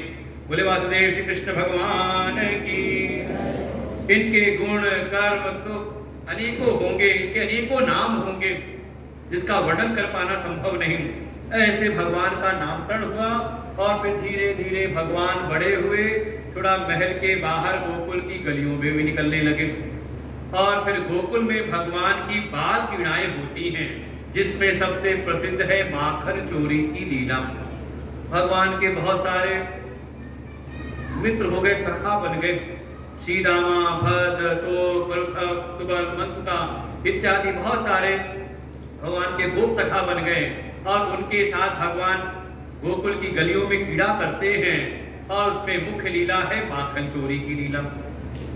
वत्सान मुंचन क्वचित समय क्रोध संजात हास सेयं साधु तदिपय कल्पितैस्ते योगै मरकान् भोक्षन् विलति सचेनाति भाण्डं भिनक्ति द्रव्यालाभे सगृहे कुपितो यात प्रोषतो कान्। भगवान जाकर के माखन चोरी करते हैं, लेकिन भगवान भी केवल उसी के यहाँ जाते हैं जो गोपी हृदय से चाहती है कि कन्हई आज मेरे यहाँ आकर के माखन खाएं, माखन का भोग लगाएं। भले ऊपर से उड़ाना देती जाकर के यशोदा को, अरे यशोदा तेरा लाला देखो बड़ा उत्पाती है, चोरी करने लगा है। अरे एक समय तो झुंड की झुंड गोपियां एक साथ समूह में गई नंद राय के घर पर और यशोदा मैया को तो जो उल्हाना देना शुरू किया। अरे मैया तुझको कुछ खोज खबर है, तुझको कुछ अपने लाला की, तू यहाँ बैठी पड़ी रहती है महारानी के जैसे। ये तेरा लाला उत्पाती हो गया है, ये बिगड़ गया है। और बिगड़ा क्या, खुद तो बिगड़ा ही, हमारे भी बच्चों को बिगाड़ रहा है। इसने मंडली बना रखी, गली गली घूमता रहता है। मैया ने कहा अरे ऐसा क्या हो गया। एक गोपी ने कहा ये इतना उत्पाती है कि ये आता है हमारे गौशाला में, गोश्त में आकर के किसी भी समय असमय ही आकर के हमारे बटों को खोल देता है। और जब हम जाती है गाय दूने तो हमें छटांग पर भी दूध नहीं मिलता। भैया ने कहा मेरे लाला का जन्म इसीलिए हुआ है, वो सबके बंधन खोलने के लिए आया हुआ है। संतों ने कहा देखो भगवान का यही स्वभाव है, जिस पर रीझ जाए ना तो ज्यादा विचार उचार नहीं करते। वो भक्त का पक्ष लेकर के वत्सान मुंचन कुछ समय का किसी समय भी उसको बंधन से मुक्त कर देते हैं।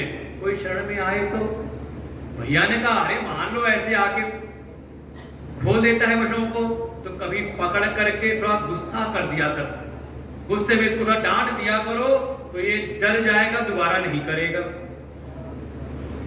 गोपी ने आके कहा भैया सब करके देखा, आया एक दिन इसको मैंने पकड़ा और आंखें लाल करते हुए इसको क्रोध में खूब डांट फटकार लगाई। तू कहती डर जाएगा, डरना तो दूर, ये तो खिलखिला के हंसने लगता है और उसकी हंसी में ऐसी माधुरी रहती है कि हम अपना गुस्सा ही भूल जाती हैं। एक गोपी आई, चलो ये सब तो कोई बात नहीं, कुछ खबर है कि तेरे लाला को चोरी की लत लग गई है। ये घर घर जा करके माखन चोरी करता है, दूध दही की चोरी करता है। मैया ने कहा अरे बालक है, खेलते हैं, भूख लगती होगी, खा लेते हैं। जैसे घर में आके आपका बच्चा अपने दोस्त मित्रों के साथ आके खेले, आप घर में हो नहीं, खेलते खेलते भूख लगी, बच्चों को भर्ती कर लो, ये बैठा लो आगे। किसके बच्चे हैं ये? देखो पकड़ के बंद करो, जाओ भाई हमारे जो मुखिया है गाँव के गुरुकुल वाले, पकड़ो इनका मुंडन कराओ, इनका मुंडन करा के छुट्टियां बनाओ और विद्यालय में भर्ती करो। पकड़ो जल्दी, पकड़ो, जा रहे हैं, जल्दी पकड़ो, जल्दी पकड़ो, हाँ पकड़ो इसको, मुंडन कराओ इसका जल्दी से, छुट्टियां बनवाओ, इसकी छुट्टियां इनकी सबकी है। सत्संग में आके बात कर रहे, देखो हमारे बच्चे बैठे चुपचाप बैठे हुए थे, पहले ये भी ऐसी बात करते थे। हाँ दोनों बैठ के सोफे मस्ती कर रहे हैं। दो बच्चों का और नाम लिखो रजिस्टर में, दो विद्यार्थी और बढ़ गए। अब जो बात करेगा, जिसकी आवाज आएगी उसको पकड़ के ही रख लेंगे, यहीं आगे बैठाएंगे, फिर आगे लाइन से बैठो, मुंडन करा के छुट्टियां हो जाएगी बड़ी सी, त्रिपुर लगा करके बढ़िया तब आएंगे, पैर वैर छुएंगे, फिर तुम्हारा भी कोई डांटेगा भी नहीं।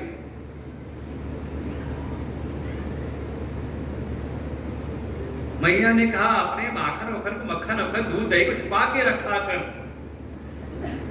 गोपी ने कहा हमने खूब छुपा के देख लिया, हम डाल डाल ये पात पात, हम जैसे जहां के छुपाते हैं, हमने अंधेरे कमरे में छुपा देते हैं, ये तूने इसको बड़ी माड़ी की पहना रखे, जहां जाता है वो कमरा ही उजाले से भर जाता है।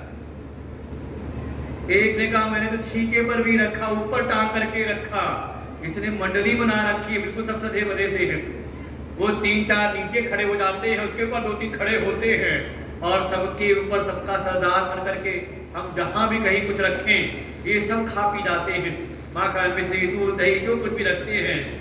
एक गोपी ने कहा चलो अपने बालक हैं, अपने लाला हैं, खा ले कोई बात नहीं, लेकिन ये जब खुद खा करके थक जाते हैं तो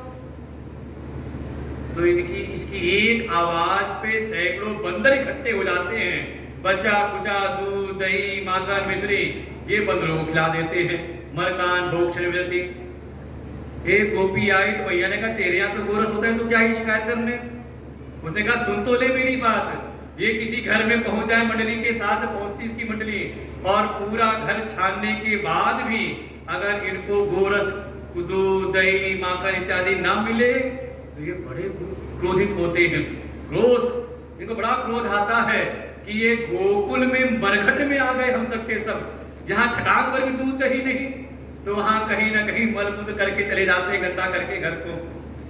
एक आई, अरे यशोदा तेरा लाला क्या कहूं इतना उत्पाती है, एक दिन आया मेरे घर, ढूंढ डाला, जब कुछ नहीं मिला तो चिढ़ करके उसी बगल के कमरे में लाली सो रही थी, लड़की मेरी सो रही थी, वो गया, उसकी चुटिया लंबी चुटिया उसके खटिया में बांध दिया और कान में जोर से हू करके आवाज लगाई।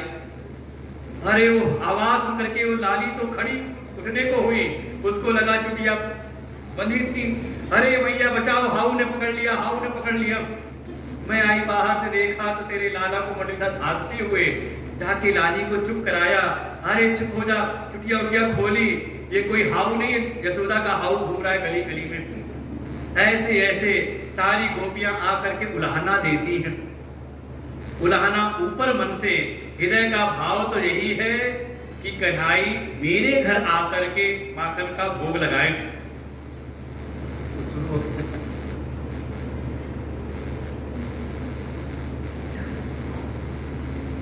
भगवान माखन चोरी करते हैं, वास्तव में माखन के रूप में अपने भक्त के हृदय की चोरी करते हैं।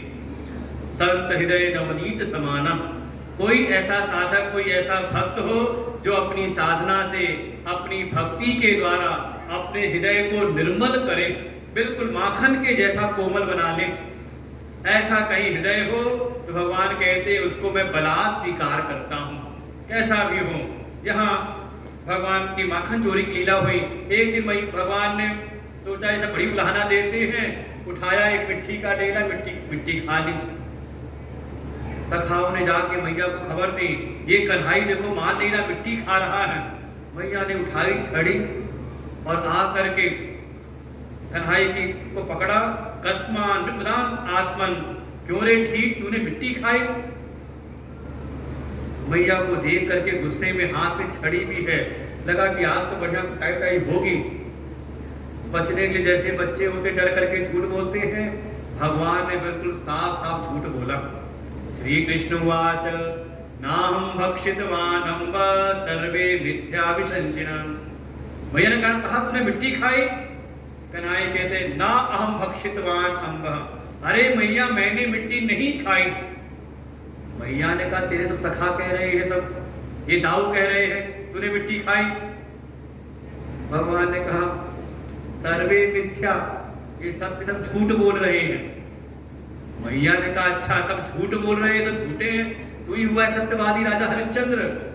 कन्हैया ने कहा अरे मैया अगर तुझे मेरी बात पर विश्वास नहीं है तो यदि सत्य गिरा तरहि समक्षम पश्चिमे मुखम, तो सामने बैठा हूं खोल के मेरा देख ले, अगर मिट्टी खाई होगी तो कहीं ना कहीं तो लगी होगी ना, मेरा मुंह देख ले। मैया ने कहा मुंह खोल, और जैसे ही कन्हैया ने मुंह खोला मैया ने झांका तो देखा उसमें अनंत कोटि ब्रह्मांड के दर्शन हुए।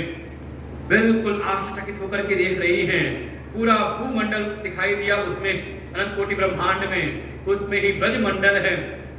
मैया ने देखा क्या, ब्रजमंडल में यमुना जी के तट पर लाला के मुख में लाला को भी देखा, और लाला वहां पे मुंह खोले हुए हैं, और मैया अपने को भी अंदर ही देखा। बड़े आश्चर्यचकित होकर के देखते हैं।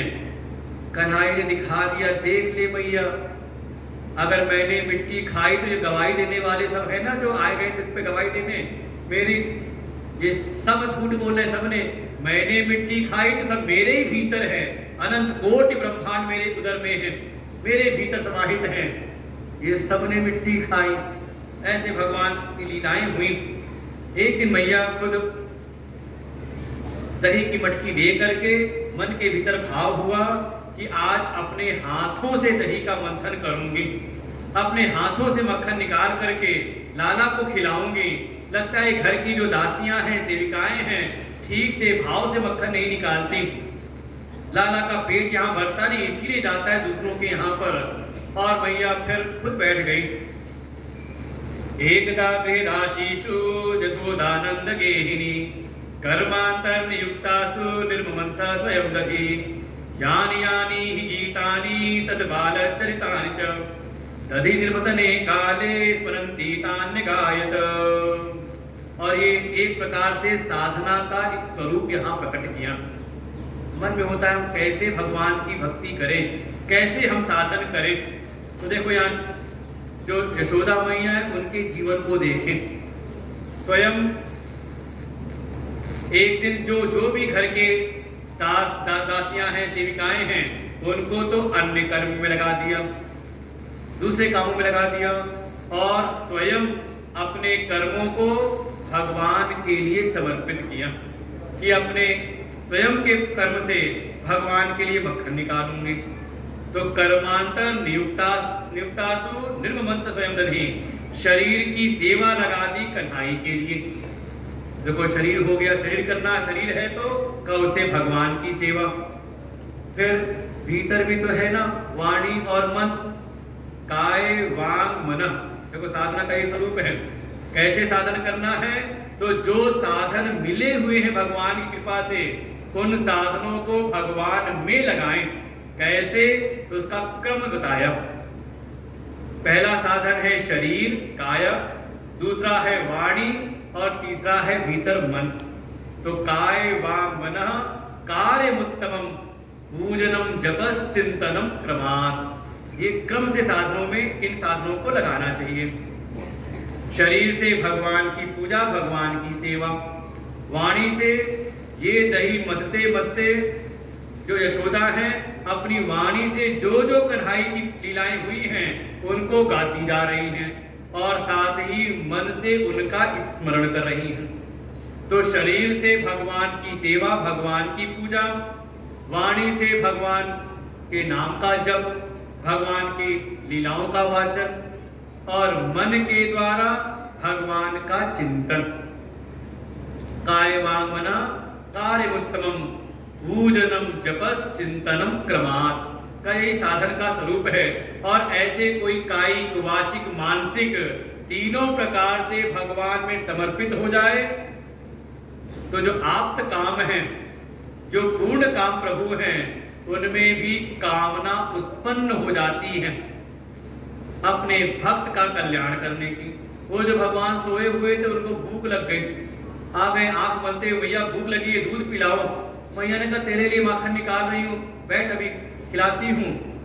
कन्हैया ने कहा नहीं नहीं, मुझको जोरों की भूख लगी है, दूध पिलाओ।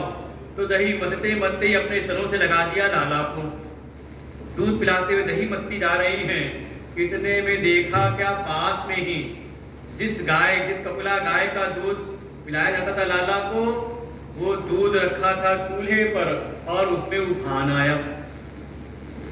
संतों ने कहा देखो, भगवान की लीलाओं के हर एक जो पदार्थ है वो जड़ नहीं, वो बिल्कुल चिन्मय है, चेतन स्वरूप है। वो दूध ने भी विचार किया, आज तो मैया स्वयं दही मथ रही हैं, खुद मक्खन निकाल के खिलाएंगी, आज तो लाला का पेट मक्खन खा करके ही भर जाएगा, मैं तो उनके काम आऊंगा नहीं। और जो जीवन भगवान के काम ना आए का वो जीवन व्यर्थ है, आग में जल के ही मैं भस्म हो जाऊं। तो दूध में उफान आ गया। मैया ने मटकी एक तरफ की, लाला को दूसरी तरफ हटाया और जाग के चली गई दूध संभालने। इधर लाला का पेट भरा नहीं था, भगवान तृप्त हुए नहीं थे, उनको आया गुस्सा। देखो, कामना है तो कामना ही क्रोध को उत्पन्न करती है। कामात् क्रोधो विजायते, काम से ही क्रोध उत्पन्न होता है। और फिर क्या क्या करता है, आया गुस्सा तो सबसे पहले कोई पत्थर मसाला फूटने उठने वाला रखा था, उसको दे मारा उस मटकी को जिसको मत रही थी, वो मटकी फूटी। फिर एक आध दो और मटकियां थी, उसको फोड़ा। और कोई बासी मक्खन की मटकी ले करके उसी को खाते हुए चले गए दूसरे कक्ष में। एक उखल रखा था, उसी पे जा करके बैठ गए और जो आसपास बंदर इकट्ठे हुए उनको माखन खिलाने लगे। रोते भी जा रहे हैं, रोते रोते उनका काजल ही बहता जा रहा है और देख भी रहे कि भैया तो नहीं आ रही। इधर भैया ने दूध संभाला और जैसे ही वापस पलटी तो देखा दूध दही की यमुना, गंगा गंगा यमुना बह रही है। आया मन में गुस्सा, ये ब्रज की जो गोकुल की गोपियां थी सही कहती थी, ये बहुत उत्पाती हो गया है, आज इसकी खबर लेती हूँ। उठाई कोई छड़ी, कहाँ गया ढूंढने लगी। ढूंढते ढूंढते जैसी कक्ष में पहुंची, देखा लाला ने मैया बड़े गुस्से में हाथ में छड़ी ली है। अरे मटकी वटकी फेंकी, उखल से कूदे और फिर गोकुल की गलियों में आगे आगे लाला भाग रहे, पीछे पीछे यशोदा मैया। ये जो ब्रज की गोपी जो थी, गोकुल की गोपिकाएं, इन्होंने देखा, गोपियों ने, अच्छा लगता है कि आज अपने घर की मटकी फूटी है, थोड़ी उलाहना दी और जितनी उलाहना दी मैया का क्रोध और बढ़ता है। ठहर जा, उसको खबर लेती हूँ। कहा अपनी मटकी फूटी तो समझ में आया है, हम कहती थी तो इनको कहानों पे क्यों नहीं रेंगती थी, आज समझ में आया लगता है। और इधर भागते भागते जब लगा कि अब लाला पकड़ में आने वाले है नहीं, वही छड़ी फेंक करके मारी। ये माताओं का स्वभाव है, बच्चा पकड़ में ना आए तो जो हाथ में होता है वही उनका ब्रह्मास्त्र हो जाता है। भगवान बच गए, लगी तो नहीं, लेकिन भगवान ने देखा क्या, मैया थक गई है। लेकिन एक बात है, भगवान तब तक रुके नहीं, तब तक पकड़ में नहीं आए जब तक हाथ में वो जड़ छड़ी थी। भगवान कहते हैं जब तक ये जड़ पदार्थों से ममता बना के रखोगे तब तक चेतन प्रभु में पकड़ में आता नहीं। जैसी छड़ी को छोड़ा, भगवान वही खड़े हो गए। भैया ने जाके पकड़ा, आज तेरी खबर लेती हूँ, तुझे खलों का संभव पसंद है ना, उखल पे बैठा था, आज तुझे उखल भी बांधती हूँ। गई घर के भीतर से बहन से रस्सियां निकाल करके लेके आई, वो उखल को बांधा और ज्यों कन्हाई की कमर में बांधने को हुए तो वो 2 अंगुल छोटी हो गई।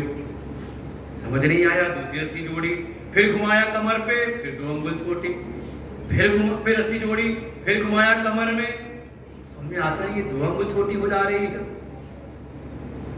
संतों ने कहा भगवान संकेत कर रहे हैं, ये संसार के बंधन में वो आता है जो नाम और रूप के अधीन होता है। परमात्मा तो नाम और रूप से परे है। एक अनीह अरूप अनामा असचिदानंद परधामा। परमात्मा तो नाम रूप से परे है। ये सब माया के गुण हैं। इसलिए जो जिनमें नाम रूप नहीं तो बंधे कैसे, इसलिए तो उंगली छोटी हो गई। एक संत ने कहा, भगवान संकेत कर रहे हैं कि मैं तो बंधने को तैयार हूं। अहम भक्त पराधीना, मैं तो भक्त के पराधीन होता, उसके वश होने को बिल्कुल तैयार रहता हूं। जैसे अम्बरीश के जैसे कथा सुनी राजा बलि की, गए थे भगवान को बांधने, गए थे बलि को बांधने और बलि ने उल्टा भगवान को बांध लिया। भगवान कहते हैं बंधने को तो तैयार हूं, लेकिन मेरा भक्त भी दो दोषों से रहित होकर के आए। संत दर्श को जाइए, त्यज ममता अभिमान। इस देह गेह में अहमता और बाहर के पदार्थों में ममता, जब तक ये भीतर ये दो दोष है, वो चेतन प्रभु पकड़ में आते नहीं, वो बंधन में बंधते नहीं। भगवान संकेत कर रहे हैं, वो आंगन में दो पेड़ खड़े, उनका उद्धार करना है। कुबेर के दो पुत्र हैं, मणिग्रीव और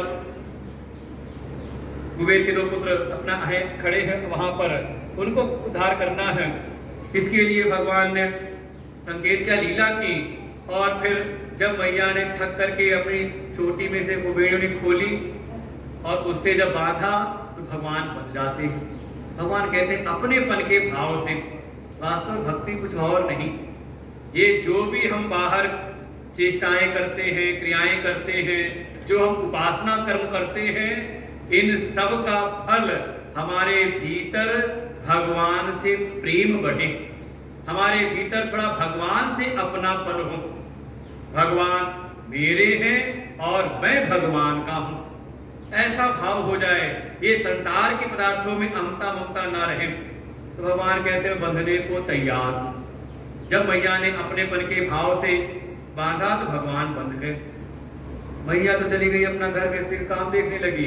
इधर मौका मिला, कन्हाई ने पहले ऊखल को गिराया और वो जो दोनों पेड़ थे, नल कुबर और मणिग्रीव शापित पेड़ थे, कभी इन्होंने भी थोड़ा अहंकार किया था। देवर्षि नारद के श्राप से ये वृक्ष बने थे। श्राप मिलने के बाद जब इन्होंने प्रार्थना की, देवर्षि ने कहा श्राप से तुम पेड़ तो बनोगे, लेकिन इतना कर देता हूं कि तुम भगवान के आंगन के वृक्ष बनोगे और उनके द्वारा तुम्हारा उद्धार होगा। वही दो शापित वृक्षों का उद्धार करने के लिए भगवान ऊखल को खींच करके लाए और खुद बीच से निकल गए और निकल करके वो फंसाया ऊखल को दोनों पेड़ों पर और जोर से झटका दिया। वो दोनों विशाल काय वृक्ष गिरते हैं और उनमें से दोनों ही कुबेर के दोनों पुत्र नल कुबर मणिग्रीव सुंदर रूप धारण करके वहां प्रकट हो जाते हैं। भगवान की स्तुति करते हुए भगवान ने सावधान किया, दोबारा अहंकार मत करना, अभिमान अहंकार मत करना। वाणी गुणानुकथने श्रवणं कथाया हस्तौ च कर्मसु मनस्तौ पादयोर्न। उन्होंने प्रार्थना की, हे प्रभु ऐसी कृपा करिए कि ये जो हमारी वाणी है सदैव आपका गुणानुवाद करे। भाई वाणी से अगर बोलना ही है तो किसी को अपशब्द क्यों कहना, कोई गलत शब्द का उच्चारण क्यों हो। जितना हो सके भगवान के नाम का जप करे, जितना हो सके भगवान के गुणों का वाचन करे, तब तो ये वाणी है। नहीं तो फिर रात में आओ हमारे आश्रम में आओ, रहो रात में तो जो टर टर की आवाज आती है। लेकिन लोग बैठे थे, तीनों महात्मा बैठे थे, वो बिल्कुल लगा जैसे कान में दर्द सा होने लगे, इतनी जोर की आवाज टर टर। हमने कहा थक नहीं रहेगा। तो हमारे ललिता जी ने कहा ढेर सारे है ना, एक पार्टी चुप होती दूसरी पार्टी शुरू हो जाती है, तो ऐसे तो समझ लो फिर बैठक भी टर टर करता रहता है। जो जिह्वा भगवान का नाम नहीं लेती, जिह्वे पिबस्वा मृतमे तदेव गोविंद दामोदर माधवेति। वास्तव में जीवा की शोभा तब है जब भगवान के नाम का जप करे। फिर ये तो है ना, क्या है ये बिल किसके, संसार की जो निंदा बुराई सुनते इन कानों से, तो क्या है ये? अहिभवन समाना, जो केवल संसार की कटु बातें, निंदा, बुराई, यही सब बातें सुनते हैं, तो समझ लो उन्होंने इस कान को बना रखा है सांपों के रहने वाला बिल। यही है। इन्होंने प्रार्थना की, हे प्रभु कृपा करें, अगर कानों को कुछ सुनने को मिले, श्रवणौ कथायाम, हे प्रभु आपकी कथा हम अपने कानों से सुने, तब इस कान की शोभा है। और अगर भगवान की कथा नहीं सुनते तो केवल दुनिया की निंदा बुराई, इसने ऐसा किया उसने वैसा किया, नेताओं की डिबेट बैठ के सुनते रहे, केवल मारधाड़ की बात, दुनिया भर की बुराइयों की बात, तो समझ लो फिर ये जहर भर रहे, जहर वाला सांप भीतर जा रहा है। हस्तौ च कर्मसु, हे प्रभु हाथ अगर कुछ करें तो आपकी सेवा में लगे, आपकी सेवा हो, आपकी पूजा इन हाथों से हो। पैर अगर चले तो आपके दर्शन के लिए, ये मस्तक अगर झुके तो प्रभु आपके चरणों में, आपके सदृश जो संत हैं, भक्त हैं, उनके चरणों में ये झुके। भगवान ने तथास्तु कृपा की उन पर, और दोनों अपने पिता के दिव्य लोक को गए। एक समय एक फल बेचने वाली आई, भगवान ने उन पर भी कृपा की, लेकिन ये जब दोनों पेड़ गिरे और बाद में बाबा आए, सब आगे वहां पे इकट्ठा हुए, बाबा ने देखा मैया ने बांधा था, बाबा आके बंधन खोलते हैं। मैया को दिया, मैया लेके गई अपनी गोद में, लेकिन वो जो कमर पे रस्सी बंधी थी ना और खींचातानी हुई, वो झटका दिया, तो जो कमर में रस्सी बंधी थी तो रस्सी को कहते हैं दाम।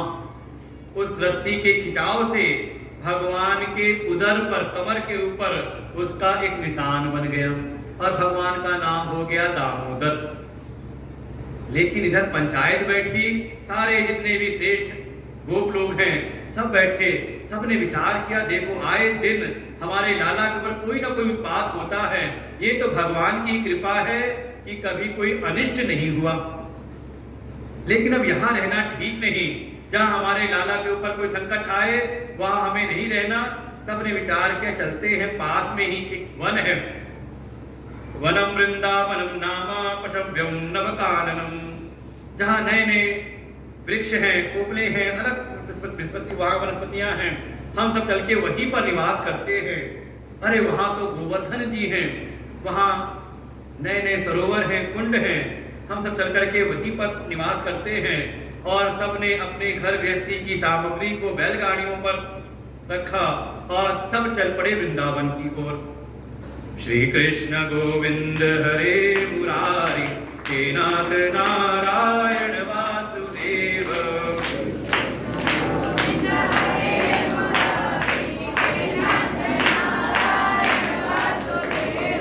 श्री कृष्ण गोविंद हरे मुरारी, हे नाथ नारायण वासुदेव।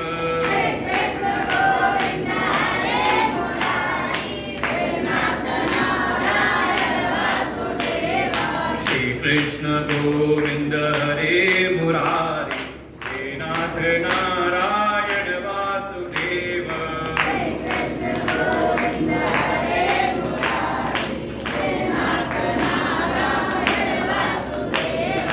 श्री कृष्ण गोविंद हरे मुरारी, हे नाथ नारायण वासुदेव।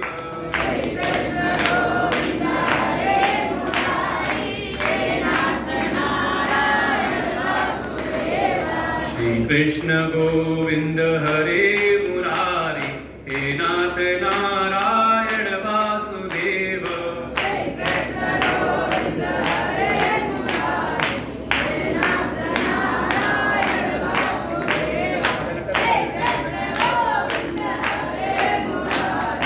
हे नाथ नारायण वासुदेव। श्री कृष्ण गोविंद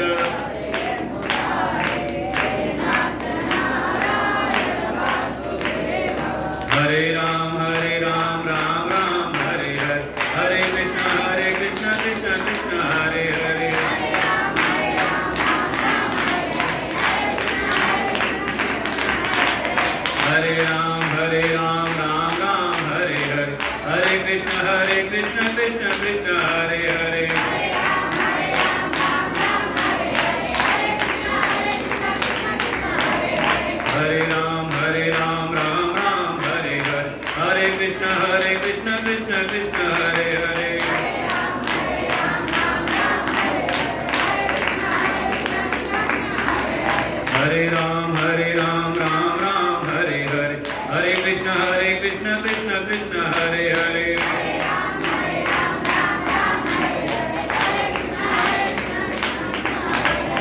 हरे राम राम राम हरे हरे। हरे कृष्ण कृष्ण कृष्ण हरे हरे।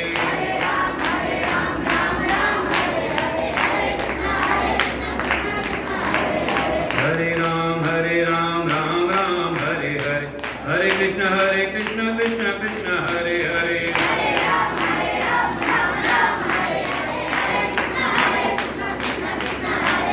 प्रेम तुलसीदानंद भगवान की, श्रीमद् भागवत भगवान की, वृंदावन बिहारी लाल की, महामुनि सुखदेव भगवान की। वृंदावनम गोवर्धनम यमुना पुरीनानि च वीक्षासि उत्तमा प्रीति राम माधवयो निप। आज जब बंदा वृंदावन की ओर चलने लगते हैं, वृंदावन में प्रवेश किया, भगवान श्री कृष्ण बलराम जी, इनके हृदय में तो प्रीति उत्पन्न हुई। यही गोवर्धन जी विराजमान हैं।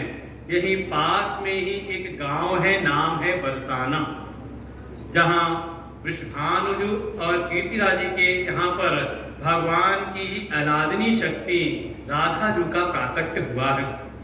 और जैसे भगवान का संकल्प कि अब यहाँ से अब वो बाल लीलाएं नहीं, माखन चोरी की लीला नहीं, यहीं पर विश्राम दिया, और यहाँ से भगवान की माधुर लीला प्रारंभ होती है, प्रेम लीला यहाँ पर प्रारंभ होती है।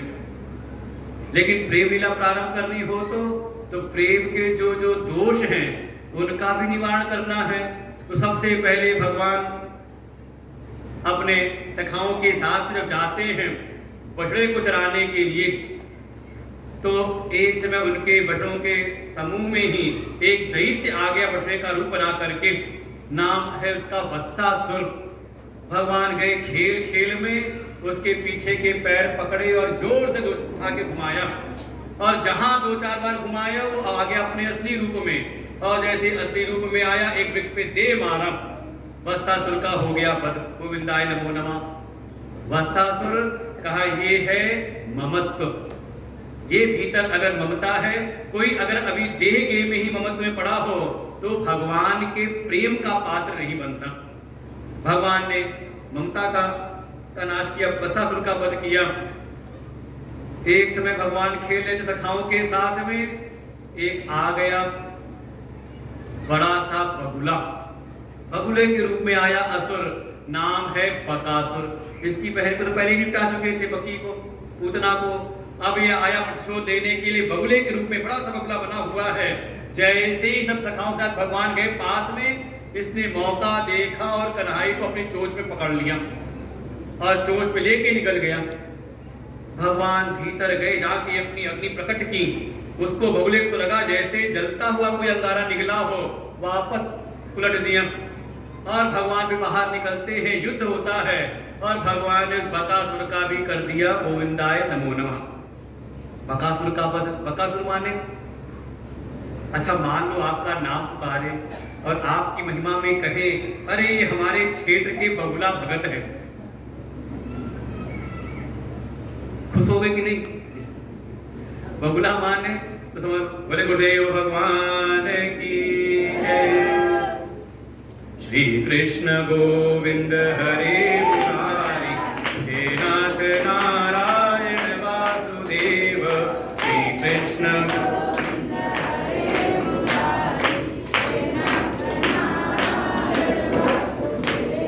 श्री कृष्ण गोविंद हरे मुरारी, हे नाथ नारायण वासुदेव।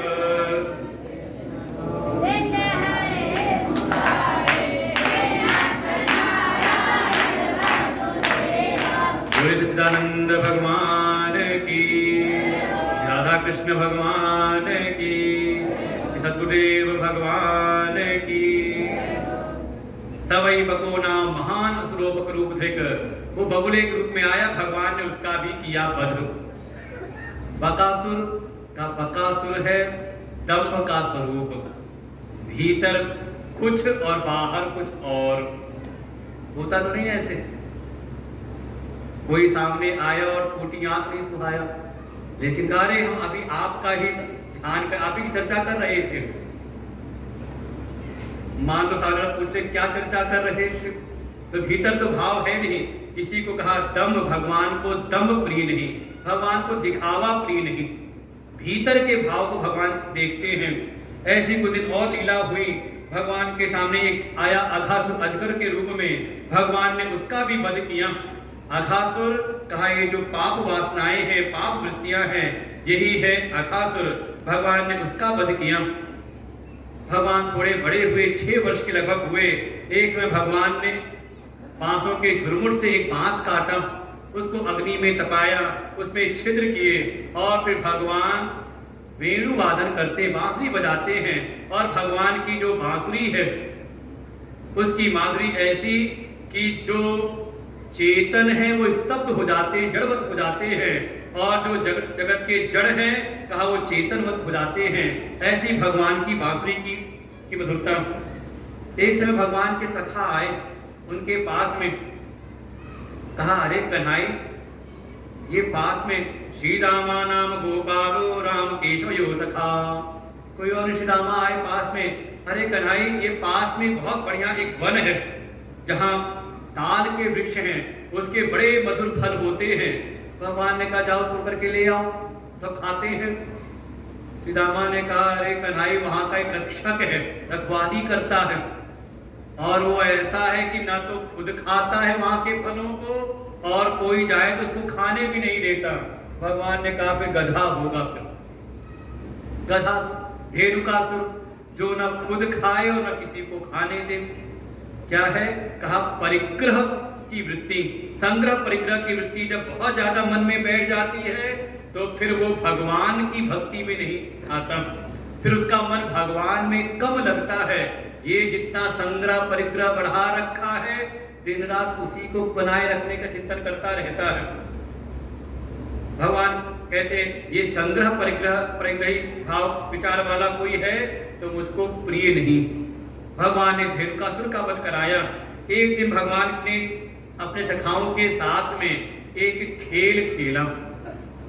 श्री रामा लेकर के आए, अपनी गेंद भगवान की ओर फेंकी और भगवान के हाथ में मजबूत सा एक डंडा था, उसने मारा उससे, और गेंद गई बाउंड्री के पार सीधे काली देह में। यमुना जी के ही एक स्थान पर रहने लगा था, निवास कर रहा था काली नाग अपने परिवार के साथ में, और उस काली नाग के विष के प्रभाव से वो पूरा का जो यमुना जी का जो जल है उस क्षेत्र का इतना विषैला हुआ कि कोई पशु जा करके अगर उसका जल पी ले तो मर जाता है, और इतना तक कि उससे उड़ने वाली भाप में भी अगर कोई पक्षी आ जाए तो वो भी मूर्छित होकर के उसमें गिर पड़ता है। भगवान ने कहा मेरी यमुना जी हैं, ये अशुद्ध रहे, ऐसी विषैली हो, कहा ठीक नहीं। अपने यमुना जी को शुद्ध करने के लिए भगवान ने उस दिन वही पीड़ा की, गेंद मारी सीधे गई काली देह में। अब तो सीधामा अड़ गए, कहा अरे मेरी ये गेंद तूने वहां क्यों मारी, जा ले करके आप उसको वही गेंद, मेरी गेंद। कन्हई ने कहा चल मेरे घर में, एक गेंद के लिए रो रहा है, 2 4 10 जितनी गेंद चाहिए ले लेना। वो सीधामा अड़ गए, कहा नहीं मेरी प्रिय गेंद थी, वही गेंद चाहिए मुझको। कन्हई ने बार बार कहा, जब जिद की किसी ने मेरी वही गेंद चाहिए, कन्हई ने कहा ठीक है रुक बैठ, मैं भी लाता हूँ गेंद। और फिर एक वृक्ष जिसकी डाल जा रही थी यमुना के उस काली दह के ऊपर, भगवान चढ़ने को हुए कूदने के लिए, सीधामा कहता अरे नहीं कन्हई रुक जा, उसको गेंद नहीं चाहिए, मैं तो खेल कर रहा था। कन्हई ने कहा नहीं तुझको जिद करने आती, मैं भी बहुत जिद्दी हूँ। और भगवान सीधे जाकर के कूदते जहां पर वो काली नाग अपने परिवार के साथ रह रहा था। जैसे ही अंदर भगवान पहुंचे, वो नाग पत्नियों ने देखा इतना सुंदर बालक, ये क्या करने आए यहाँ पर। समझाती अरे बालक तुम यहाँ क्या करने आ गए, अगर भूले भटके आकर जल्दी से लौट जाओ, कहीं हमारे जो स्वामी हैं काली नाग उठ गए तो फिर ठीक नहीं होगा। कन्हई ने कहा बस उसी को तो देख जगाने आया हूँ, जगाने नहीं उसको कि भगाने यहाँ से आया हूँ। मेरी पूरी यमुना जी के जल को दूषित कर रखा है। जब ऐसा कोलाहल शोर हुआ, काली नाग जगता है, कौन है मेरी निद्रा को भंग करने आया है, और क्रोध में आकर के फुफकार मारी। और वो विष की ऐसी फुफकार, जो श्याम वर्ण थे भगवान हो गए बिल्कुल काले। जाके देखना हो तो बिहारी जी के दर्शन करना कैसे काले हैं, ऐसे भगवान हो गए। लेकिन उसके बाद युद्ध होता है, भगवान ने भी छलांग लगाई, काली नाग के जो सैकड़ों फन हैं उस पर जाके चढ़ जाते हैं, और जो फन उठाता है भगवान उसी फन के ऊपर प्रहार करते हैं। और ऐसे ही कूदते फांदते भगवान का बढ़िया डांस हो गया। और डांस भी आजकल का ब्रेक डांस। ब्रेक डांस मतलब वो जिस फन को उठाए डंस मारने के लिए उसी को तोड़ देते हैं, वो लहू लुहान हो गया। तब नागपत्नियों ने प्रार्थना की और भगवान फिर उतरते हैं। नागपत्नियों से कुछ संवाद हुआ, तब तक इसने सुना काली नाग ने, थोड़ा इसको भी होश आया। इसने कहा प्रभु एक बात ये तो बताओ, इस संसार में मान लो किसी से कोई गलती हुई हो तो कम से कम उसके अपराध को बताना तो चाहिए। आपने कोई बातचीत की नहीं और सीधे आए और दे दनादन आपने देना शुरू कर दिया। अरे ये तो बताइए मेरा अपराध क्या है, मेरी गलती क्या है। भगवान ने कहा बताओ क्या कहना। काली नाग ने कहा ठीक है मानता हूं, वयम खला सहोत्पत्त्या तामसा दीर्घ मन्यवहम, कि ठीक है मैं मानता हूं कि हम दुष्ट हैं, हम सर्व योनि में हैं, हम विषैले हैं, लेकिन ये तो बताओ दीर्घ मन्यवा, देर तक अपनी दुश्मनी को याद रखने वाले हैं, ऐसे कठोर स्वभाव के हैं। लेकिन ये तो बताओ ये सारे जगत को बनाने वाले, जगत में ये सर्व योनि को बनाने वाले कौन, सब तो आप ही हो ना। भगवान ने कहा हाँ। तो काली नाग ने कहा प्रभु भवान ही कारणम तत्त सर्वज्ञो जगदीश्वर, हे सर्वज्ञ हे जगदीश्वर, जब सबके कारण आप ही हो तो जैसा आपने बनाया वैसा मैं कार्य कर रहा हूं, जैसा आपने मेरा स्वभाव बनाया वैसा मैं कार्य कर रहा हूं। आप मेरे अंदर अमृत भर देते तो सबको डंस मार करके मैं सबको अमर कर देता, आपने जहर भरा सब किया कराया तो आपका ही है। हाँ बस एक अपराध, एक गलती मुझको समझ में आती है कि जान करके अभी तक मैं आपकी शरण में नहीं आया था।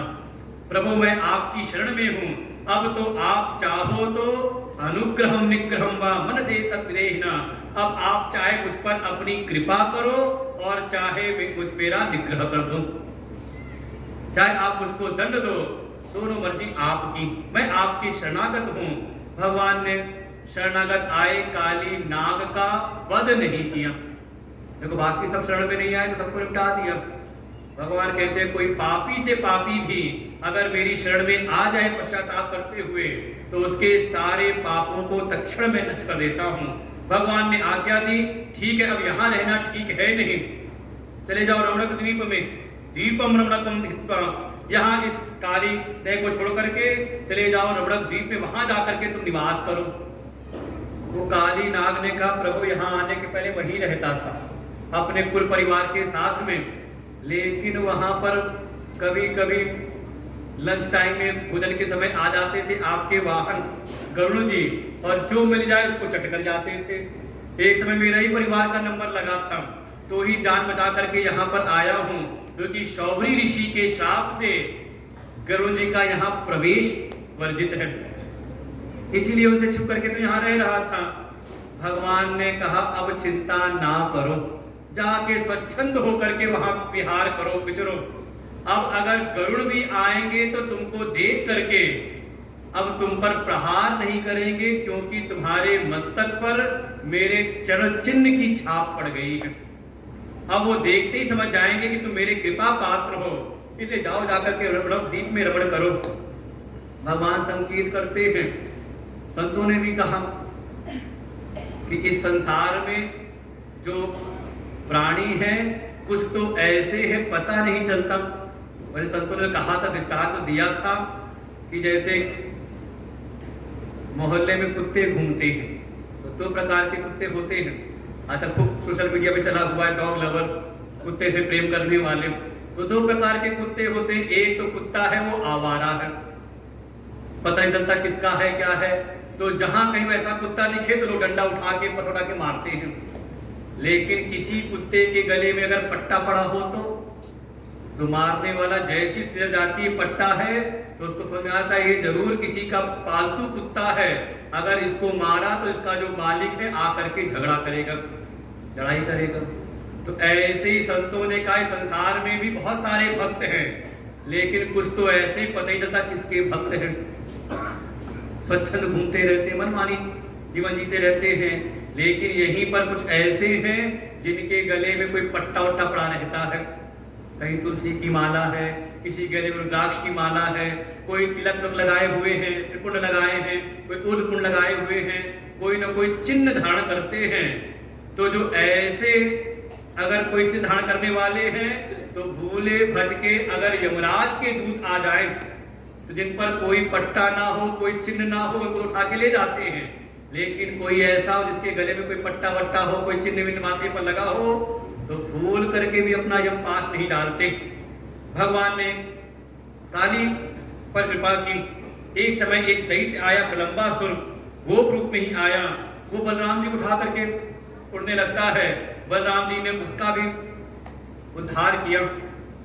एक समय जंगल में दावाग्नि लगी, भगवान ने उसको भी दावाग्नि पान करके अपने ब्रजवासियों की रक्षा की। श्री शुकुवाच हेमंते प्रथमे मासी नंद व्रज कुमारिका चेरु हविष्यम भुंजाना कात्यायन्य वचन प्रथम। एक समय जो ब्रज की जो कुमारी गोपिकाएं हैं उन सब ने एक अनुष्ठान किया। माँ भगवती कात्यायनी माँ की उपासना करती हैं। नित्य जाकर के यमुना जी में स्नान करते हुए यमुना जी के तट पर ही कात्यायनी माँ की मूर्ति बना करके उनकी उपासना करती हैं, उनके मंत्र का जाप करती हैं, लेकिन चाहती हैं कन्हाई को। कात्यायनी महामाये महायोगी नधीश्वरे नंद गोपसुतम देवी पति में कुरुते नमः। उपासना अर्चना कर रही हैं कात्यायनी माँ की, लेकिन हृदय से चाहती हैं कन्हाई को। लेकिन उनके उस कर्म अनुष्ठान में त्रुटि हो जाती है। वो यमुना में जी में जा करके निर्वस्त्र होकर के स्नान करती हैं, जिससे यमुना जी के जो अधिष्ठात्र जल के जो अधिष्ठात्र देव वरुण देवता, उनका हो जाता है अपराध। भगवान ने उनके उसी कर्म के दोष को दूर करने के लिए एक लीला की, चीर हरण की लीला। भगवान आए, गोपियों के वस्त्रों को चुरा करके लेके चले गए, और फिर गोपियां आती हैं और भगवान उनको समझाते हुए उनको वस्त्र देते हैं।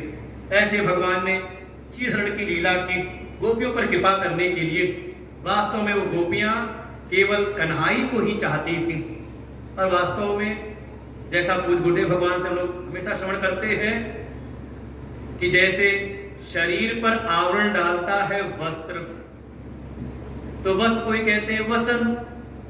सुंदरकांड की प्रसिद्ध चौपाई है, बाड़ी पूंछ कीन कपि खेला रहा न नगर वसन कृत तेला। जैसे शरीर को ढकता है वस्त्र, ऐसे ही हमारे आत्म स्वरूप के लिए कहा आवरण है अविद्या। जो कोई उस अविद्या रूपी आवरण को हटा करके जब साधना करता है तो उसको साक्षात भगवान की प्राप्ति होती है। जैसे ये शरीर के ऊपर वस्त्र आच्छादन करता है, ऐसे ही हमारे स्वरूप के ऊपर जो अविद्या रूपी वासनाएं हैं वो आच्छादन कर देती हैं, उसको आवृत किए रहती हैं, और कोई निरावरण होकर के अपनी समस्त वासनाओं को अन्याभिलाषिता शून्यम, जिसके चित्त में संसार की कोई वासना न रहे, अपनी समस्त इच्छाओं कामनाओं वासनाओं को किनारे करके कोई भगवान का वर्ण करे तो भगवान की कृपा का वो पात्र बनता है। ऐसे भगवान ने चरण की लीला की। कुछ मथुरा के ब्राह्मण थे, उनकी जगह पत्नियां थी, उन पर भगवान ने कृपा की। एक समय भगवान जब गो चढ़ करके वापस लौटते हैं तो देखा क्या यहाँ पर बड़ी तैयारी चल रही है, हलवाई लगे हुए हैं, अनेकों प्रकार के पकवान तैयार हो रहे हैं। आ करके कन्हाई ने बाबा से पूछा, अरे बाबा क्या आज कोई उत्सव होने वाला है क्या? बड़ी तैयारी हो रही, बड़े पकवान बन रहे हैं। नंद बाबा ने कहा, अरे लाला ये तो हमारी परंपरा है, परजन्यो भगवान इंद्रो मेघा तस्यात्म मूर्तयः। ये हमारी पुरानी परंपरा है। हम प्रतिवर्ष जो मेघों के देवता हैं इंद्र, उनकी हम करते हैं पूजा, विधि विधान से उनकी पूजा करते हैं।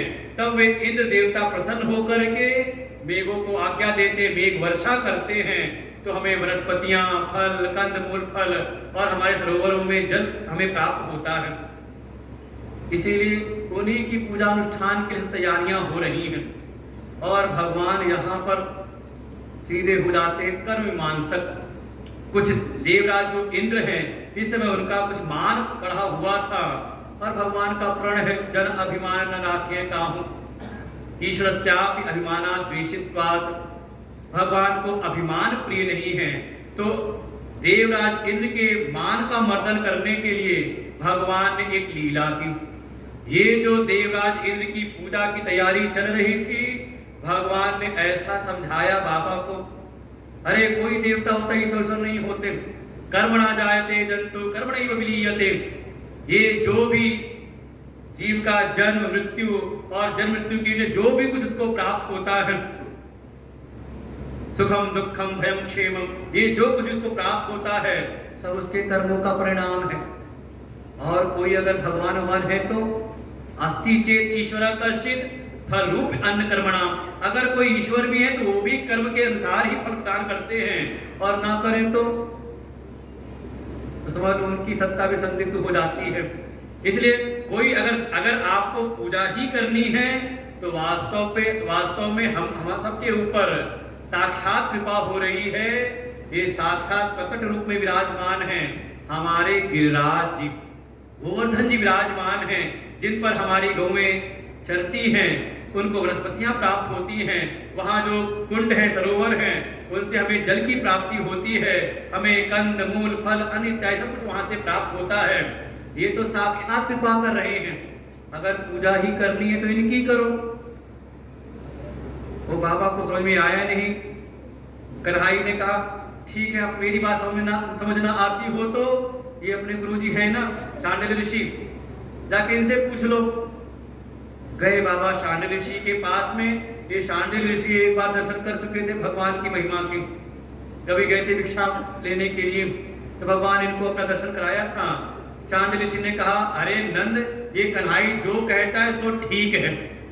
और फिर वो इंद्र की पूजा हुई बंद, तैयारी सब बंद। वो जो सब तैयारी की सामग्रियां थी सबको लेकर के आए भगवान गिरिराज जी की शरण में। वहीं बैठ के विधि विधान से उनका पूजन उजन कराया।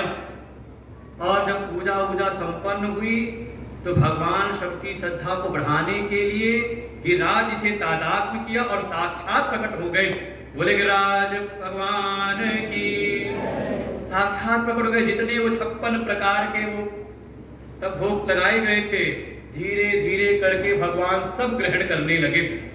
वो जितने ब्रजवासी हैं उनकी तो हृदय की श्रद्धा ऐसी बढ़ी कि देखो सालों साल हमने पूजा की इंद्र की, कभी हमें दर्शन नहीं दिए।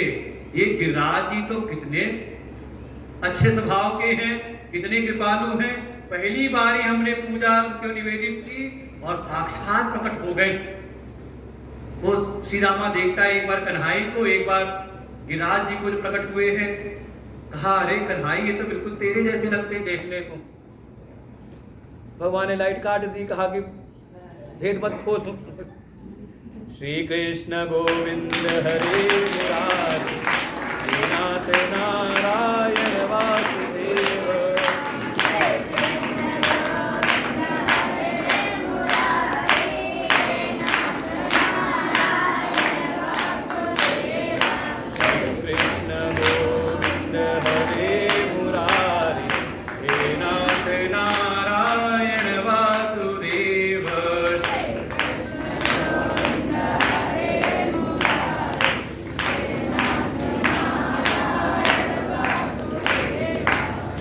कृष्ण गोविंद हरे मुरारी, हे नाथ नारायण वासुदेव।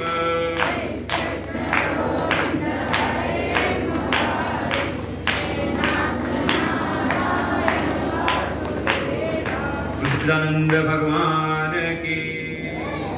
श्री शुक उवाच इत्युक्त्वै एकेन हस्तेन कृत्वा गोवर्धनाचलं लीलया कृष्ण छत्राकम इव बालक। इधर इंद्र की पूजा बंद की, गोवर्धन जी की पूजा की, उनको भोग लगाया और भगवान सबको लेकर के परिक्रमा करवाते हैं।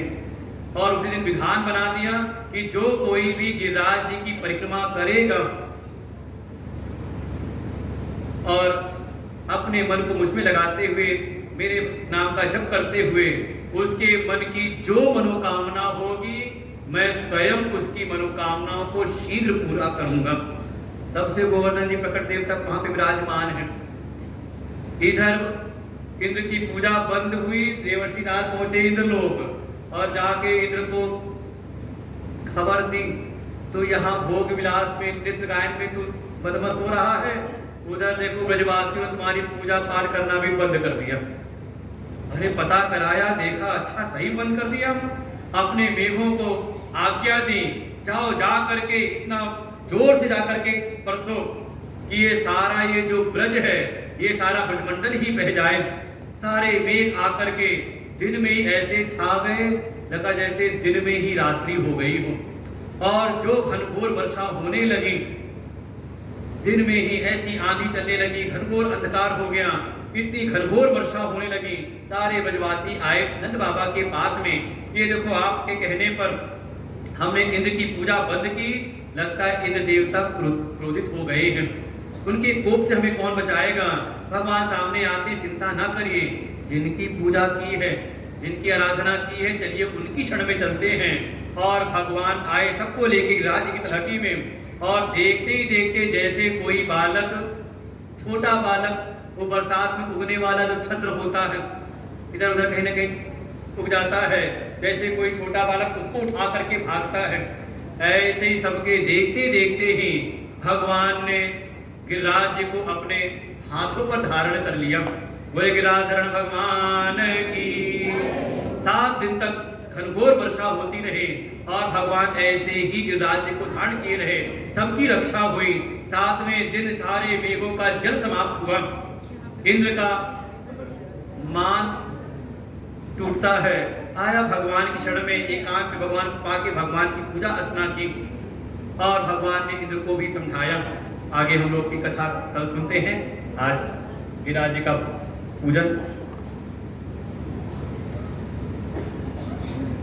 साक्षात गिरिराज जी तिरछा कर दो, थोड़ा कर दो।